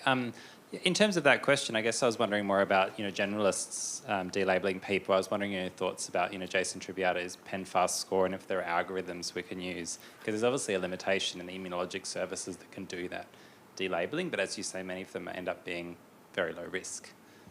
Oh, absolutely. And the PenFast, SALHN, they're actually tools for immunology specialists and infectious diseases specialists. They're not for generalists. And to me, they look pretty simple. Is there a role? Yeah, taking a history. But then what history to take? And again, the tick box gives you all the chance in the world to tick all the boxes you want and get it, whatever, yeah. Sorry, just a follow-up question if I can.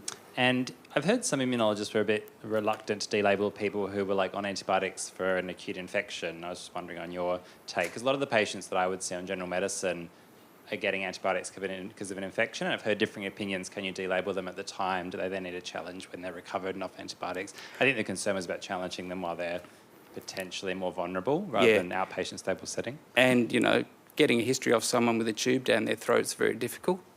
And history is the first step. And that's the first two studies, if you like, just looked at history and it was just not there. Or if it was insufficient, I guess, yeah. So would we delabel someone acutely? Yeah. But you need the history. and then someone needs to go and do it. You know, we had some dear lady with dress on the ward, and what caused it? There was great angst, and I just thought, she just rang up her pharmacy, said, what pills have you dispensed for this lady? Oh, allopurinol 6 weeks ago. Thank you. Problem solved. Someone just needs to do it. It's like getting someone up to have a walk. Someone's got to do it. You know, yeah. I suppose it is an interesting point for me because patient process is part of my portfolio within corporate nursing, and it is just interesting from the presentation that Vasilis did earlier yourself that there are aspects that start in the patient journey in ED, potentially also in outpatients, that can have a significant impact in reducing length of stay that we may not be focusing on as an LHM, that we should be focusing on when we're more interested in trying to end a patient's journey in a hospital due to other reasons, where if we tackle from the front end, perhaps there might be greater opportunity. Always keen to get people out of hospital. It's amazing how much more they walk around at home because they can, whereas at hospital you're sick, so you just got to stay still. And someone told you can't walk, so better do what you're told. Oh my gosh. Yeah, the hospitals are dangerous places. The sooner we can get them out of here, the better. Or not let them in the door, the better. Yeah, they're much safer out of hospital. Thank you very much. You. Thank you.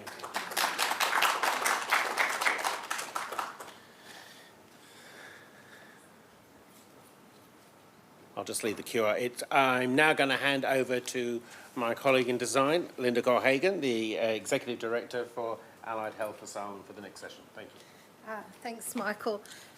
I was going to say it's also not just ED, but we should also make sure we get patients and people moving as well. Linda Colhagen, the Executive Director of Allied Health, and I think well done everybody for staying. We've still got 3 really good presentations.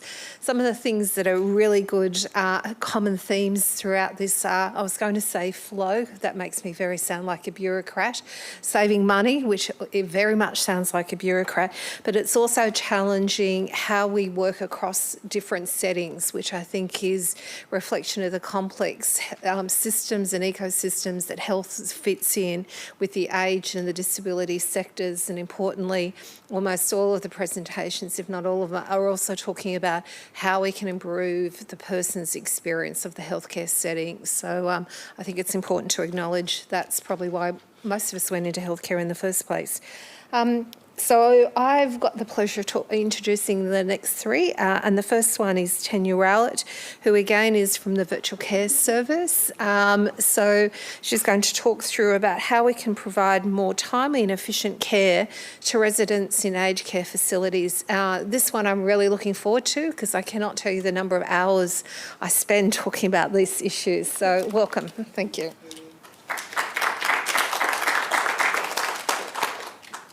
And Darren was meant to join today, but unfortunately he's had to take some unexpected leave. So thank you. I apologise if this presentation looks very familiar to one you've seen earlier today. I'm an improvement coach at the SA Virtual Care Service, and as David had said earlier, we were established in December 2021, originally to look after the SA ambulance crews, their secondary triage system, which is a clinician telephone assessment that they do when they know it's going to take a long time for an ambulance to get out there, and support for regional transfers to metro hospitals. So we've got some additional referral pathways that we established since then. One was for the nurses in the SAPOL watch houses to look after their clients, disability services, as David's talked about. We've got community RNs both in metro and regional. We absorbed the national coronavirus hotline in December last year.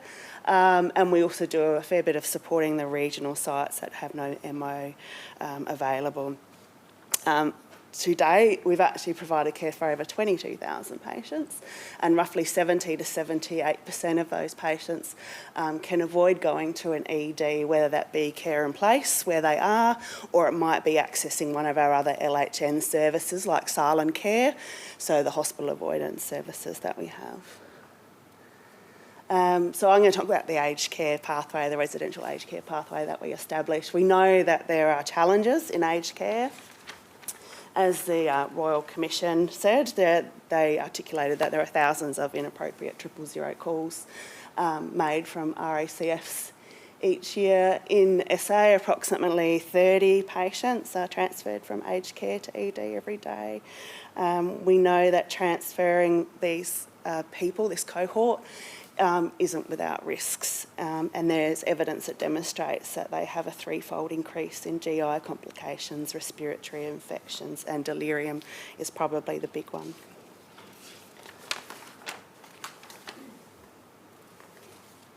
So what we observed with our service, so this was the referrals that were coming from the crews when they were out on the scene, is that roughly about 16% of them were coming from aged care facilities. We know that they struggle to get GPs and locums, especially in our regional areas. GPs sometimes just request hospital input, and because they don't know of all the service navigation and other things that are out there, they just say send the patient or resident to ED. And as we've talked about, there are delays. We know there's lots of pressure on the system. There's getting that ambulance out there. There's the ramping. And then there's getting that person back to hospital, because often if they've come by an ambulance, then they require an ambulance transfer to go back. So similar to what disability had noticed, that's kind of missing a couple of things on the bottom. That's okay. So what would happen is an RACF might call 000. On average, it would take about 32 minutes for SAS to arrive. And then from SAS arrival at the aged care facility to then arrival at the hospital was 56 minutes. So it was 88 minutes, which is very similar to what disability we're experiencing. And then it's that patient wait time. This obviously doesn't include anyone that was a priority 1 or 2, so anyone that required urgent lights and sirens is not included in this data.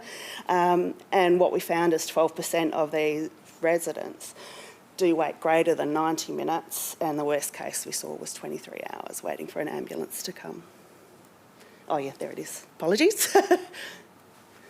So I guess the question for us then was, by creating a pathway where aged care facilities could ring us directly, could we get more timely care to them? And could we reduce their need to have to move to access this care? Approach. So same as we did with disability, we had a workshop to design. I've got a little bit more about that on the next slide, and engage with a pilot partner to start that process as well, that implementation process. And one of the things we did the same as we've done all the way through is develop a value proposition. So the value proposition is with the patient being at the centre of everything that we do.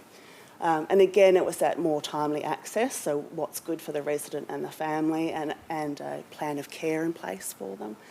In collaboration with them. We use Health Direct as our platform, that means we can bring people in for the aged care facilities and their staff, and even the GPs. We do offer senior clinician support, so if a GP is struggling with something, they absolutely can ring us and talk to one of our consultants. And we like to involve them in this collaboration, because they are the ones that are going to then have that continuing care of the resident.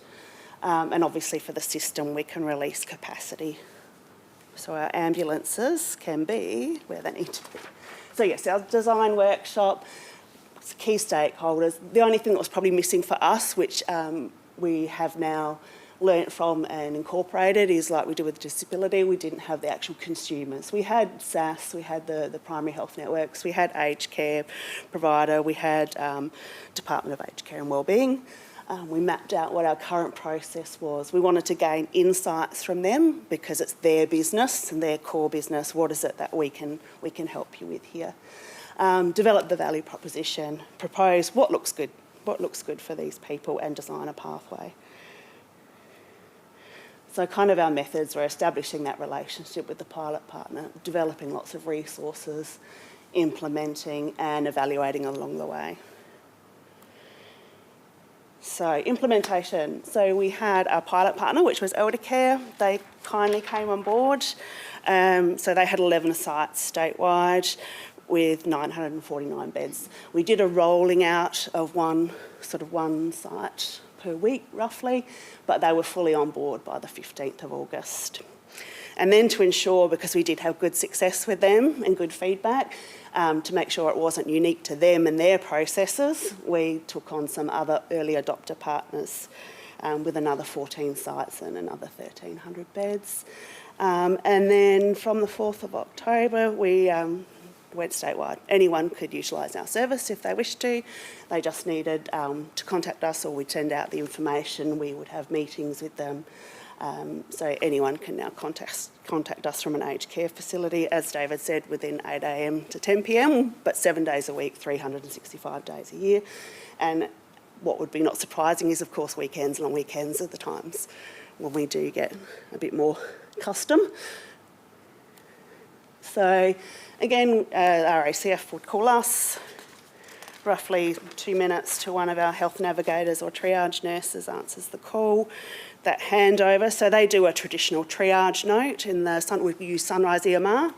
So they do a traditional triage note, and because we use Sunrise EMR, we also go through the clerical process as well to make sure we've got the right person in the system. We're documenting against them, so that rigour around the medical record.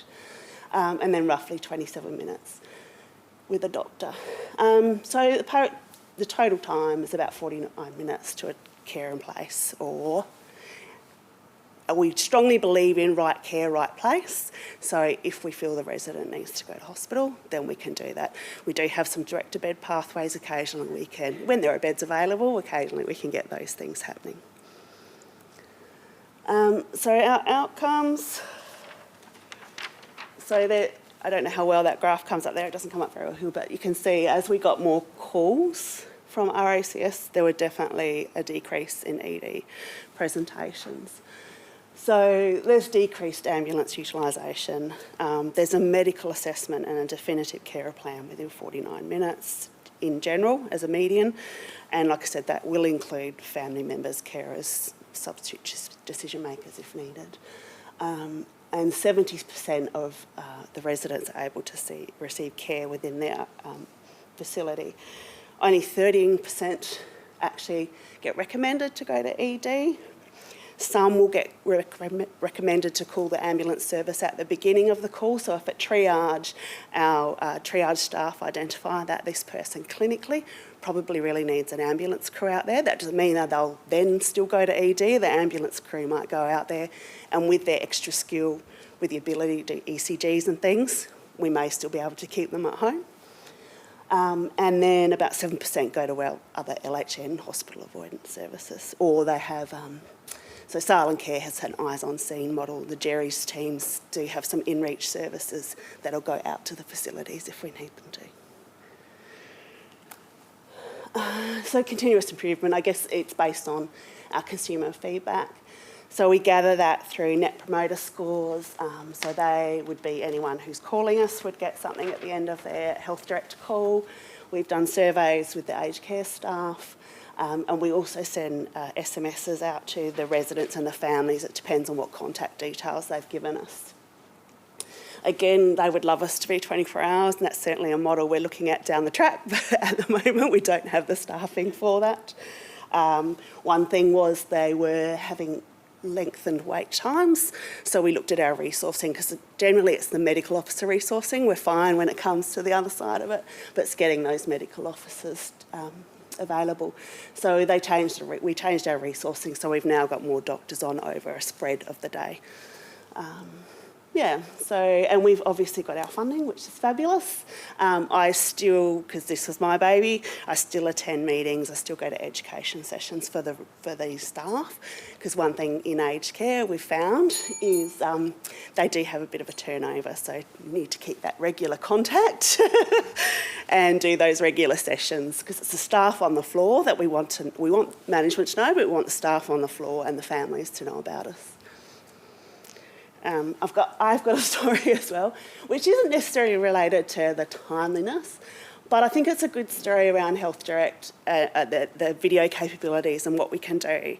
So this resident she was heading towards end of life care. She'd had multiple visits to ED, and this particular day the daughter-in-law, I think, just put her foot down and said, no, she's not going. Can we look at an alternative option? So they rang us. The son was in the country, unfortunately, but because of the video health direct that we use, he could be called into the phone call. We could all have that discussion as a family and put in that end-of-life care plan without her needing to move again to get that to happen. That's it. Any questions? Thank you, Tanya. No. Very good presentation. Thank you.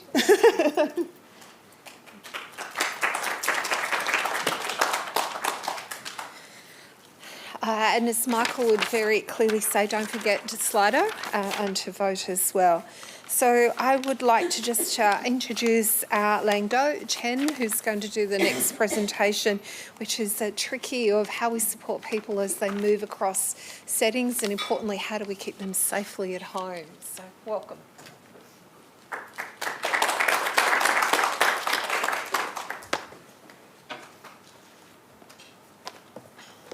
Thank you. Today I'm going to present the findings of my PhD project on post-stroke hospital-to-home transition care for stroke diets. In this study refers to people with stroke and their caregivers.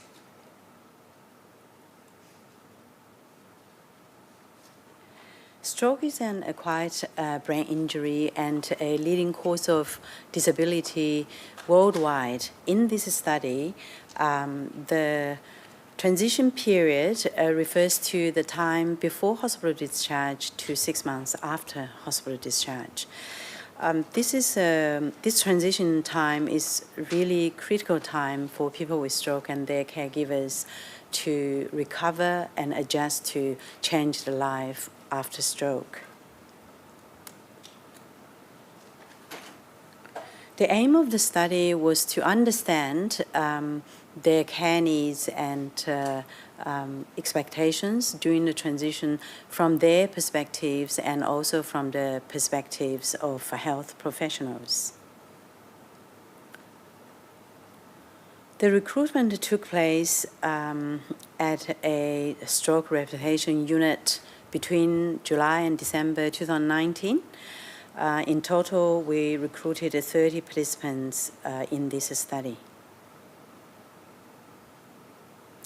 People with stroke and caregivers were interviewed separately, except 3 patients with mild cognitive impairment who were interviewed together with their caregivers, just to cross-check the narratives. The interviews occurred before hospital discharge at 3 and 6 months after hospital discharge. 31 health professionals participated in either focus groups or one-on-one interviews.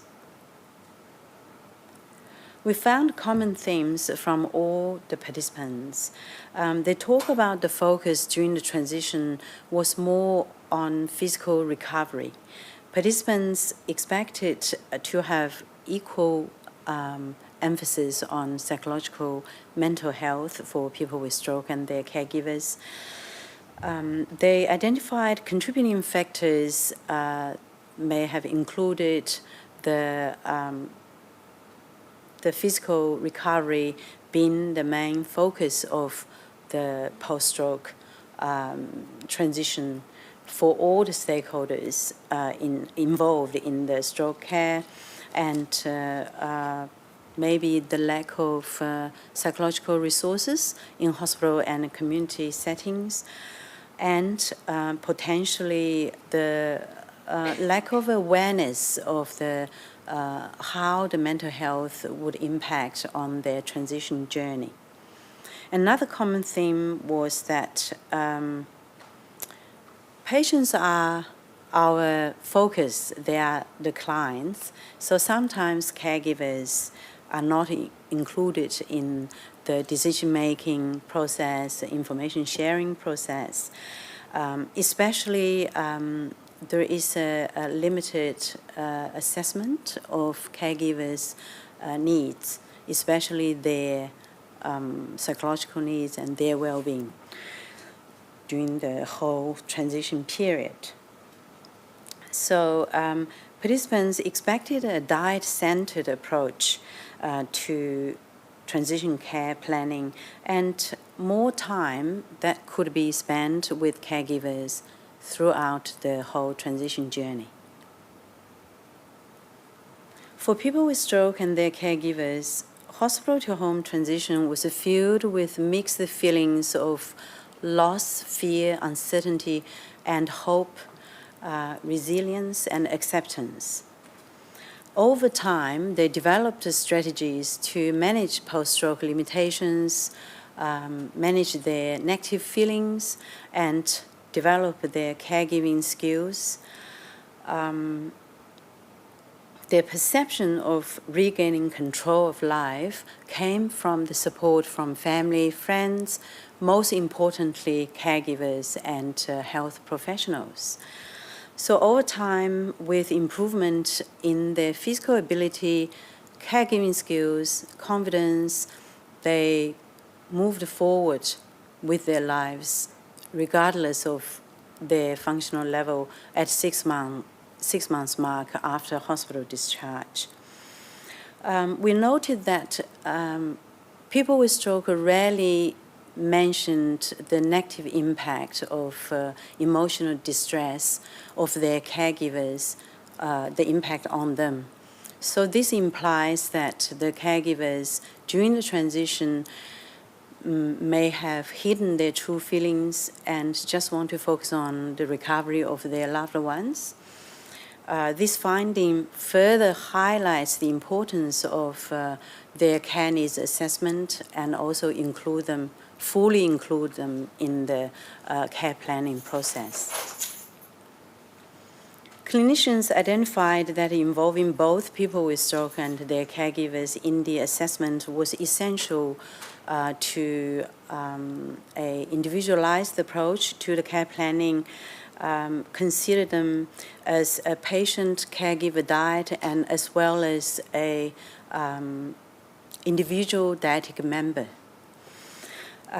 Clinicians also identified that actually I was very impressed by the clinicians' commitment to safety and their enthusiasm to overcome those challenges they face in their everyday clinical practice, such as shortened hospital stays and limited resources. The leadership and the focus on staff well-being were viewed as the keys to fostering a safety culture and building team resilience. So health professionals' dedication and collaboration were considered paramount to enhance transition experience for stroke diets. Emerged from study findings and literature reviews, we propose a stroke-specific hospital-to-home transition care framework.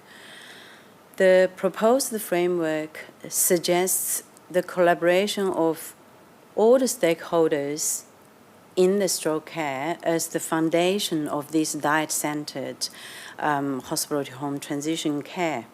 The framework focuses on 3 key time points during the transition, during the admission, hospital stay, arriving home, and during formal rehab program, after separation from formal rehab program, and during community living.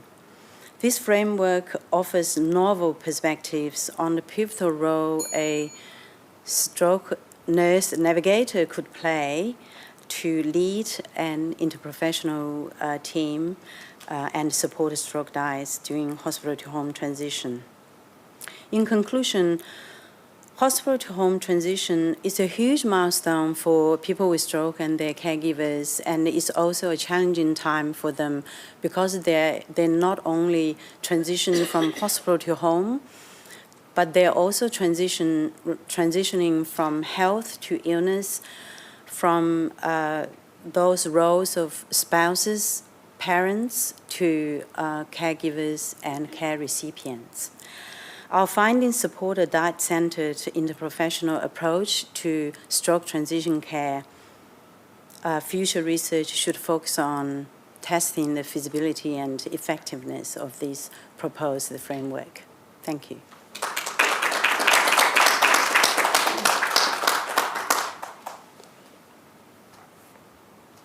Any questions? Sorry, engrossed. That's okay. Any questions? I do have one. Yeah. Why does it have to be a nurse? Could the stroke navigator be multi-classified? Yes, so I did ask this question to the participant. That's what they have come up with. I'm a nurse. I feel that, yes, I agree with you that any members of the multi-D team could be a navigator. But I think nurse has clinical skills that will enable them to be able to assess the medical part of the patient and identify high-risk patient early and take a proactive plan. Yeah. Any other questions? Yes. Has anything happened with this program? Have you progressed with I just submitted my thesis. Thank you. So watch this space. Yeah, thank you. Yeah. Great. Don't forget to the slider, so encourage everybody to vote. So thank you, Lam. Thank you. And lucky last, so thank you for all staying as well. And I would like to introduce Zelda Javadi Hossein Abad, and I apologise if I've got your name very wrong. So, Gia, thank you, welcome. She's going to talk about her study on randomised controlled trial of self-compassion versus cognitive therapy for complex psychopathologies. So please make her welcome. Thank you. So this study is about, the current study is comparing behavioral therapy combined with either self-compassion training or cognitive therapy in randomized controlled trial for the initial presentation of depressive disorder and post-traumatic stress disorder at a publicly funded outpatient unit. Is that right? Okay. Whoops. Okay. Depressive disorder and PTSD are persistent and disabling mental health condition with negative impact on individual, family, and community. And CBT is a leading evidence-based and cost-effective treatment for a broad range of psychological disorder. Cognitive therapy, however, is acknowledged as a main therapeutic method within second wave of CBT.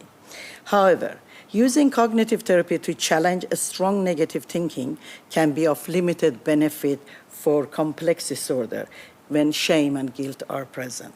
Shame is a feeling of being unworthy, bad, and wrong. Can be extremely uncomfortable, and it will affect every aspect of the client. Also, clients who understand the logic of healthier thinking can still struggle emotionally to feel any better and experiencing symptom relief. Next one. So these recent compassion-based therapies that are increasingly incorporating with third wave of CBT, indicating that in such circumstances, it may be beneficial to first build client capacity to compassion, to facilitate a better integration of their cognitive and emotional process. And as you can see here, I have combined compassion-focused therapy by Paul Gilbert and self-compassion by Christina Neff, their component together, and considered it as an experimental therapy.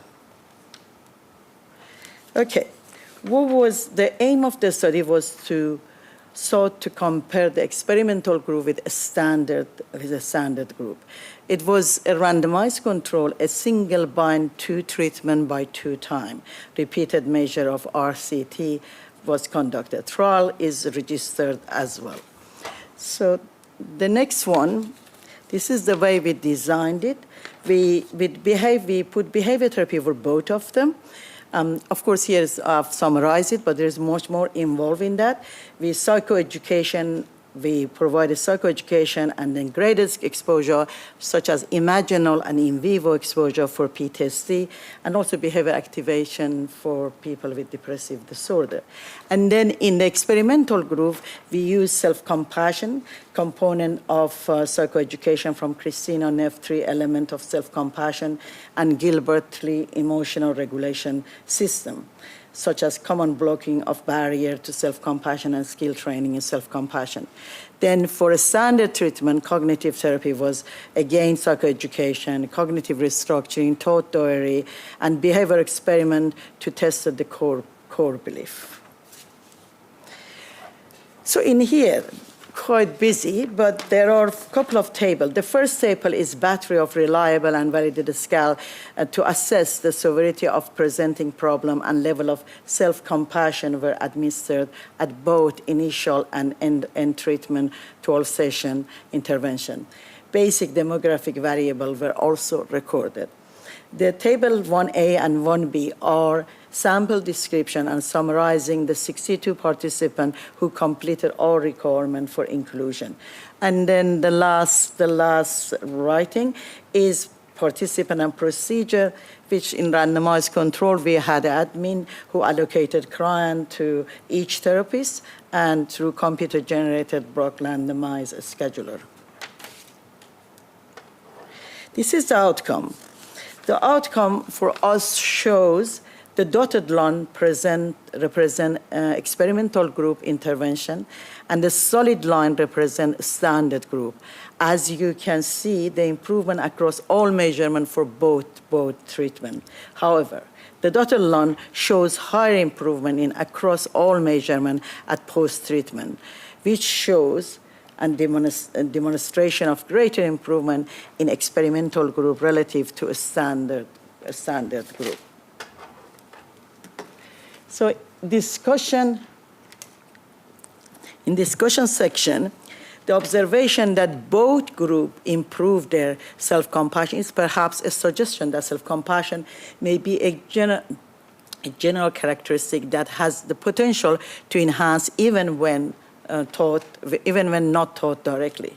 Nevertheless, the greater improvement among those received the experimental treatment allows the conclusion that the change was due to intervention. Overall, the report finding helped to support the potential value of self-compassion training in these circumstances, for example, combining with behavior therapy. That is, the evidence support uptaking self-compassion with other therapy, with a clinically greater increase in self-compassion for individuals from pre to post-treatment.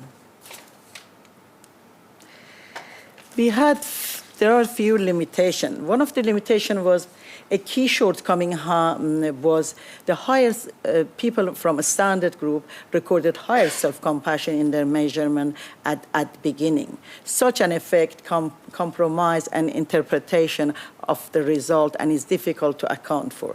The other ones was both therapists had much longer experience in CBT as compared to self-compassion or compassion-focused therapy. So, summary. The current RCT design demonstrates greater improvement in self-compassion and severity for experimental as compared to a standard group. It is highlighting the potential role of self-compassion in management of psychological disorder and implication for other health-related disorder, like the person presenting before. The results are additional important due to the need of applying techniques that are cost-effective as well as therapeutically effective, particularly for publicly funded service like us.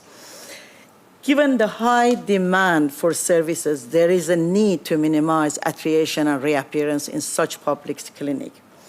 Treatment option that promotes psychological functioning and well-being rather than focusing on recovery from the disorder alone, and that can be delivered within the allowable 12-session treatment program, are therefore very attractive.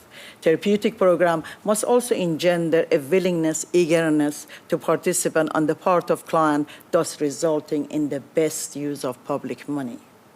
Further study if the funding opportunity arose to replicate the same study with bigger sample and include follow-up to see to monitor the gain from therapy and hospital avoidance.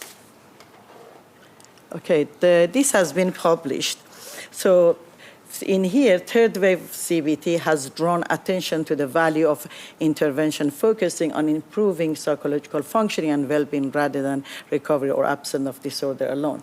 The article focuses on increasing interest in self-compassion as an effective treatment targeting for a range of psychological disorder. Thank you.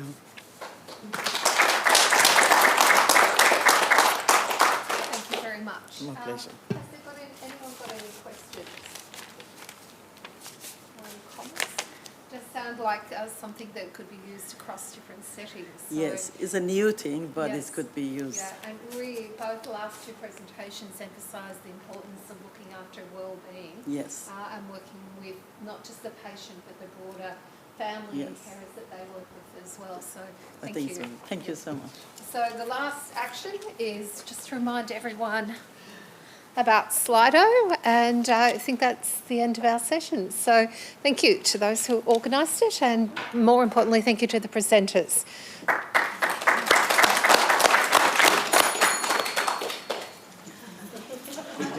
Oh, sorry, that's me. Finished.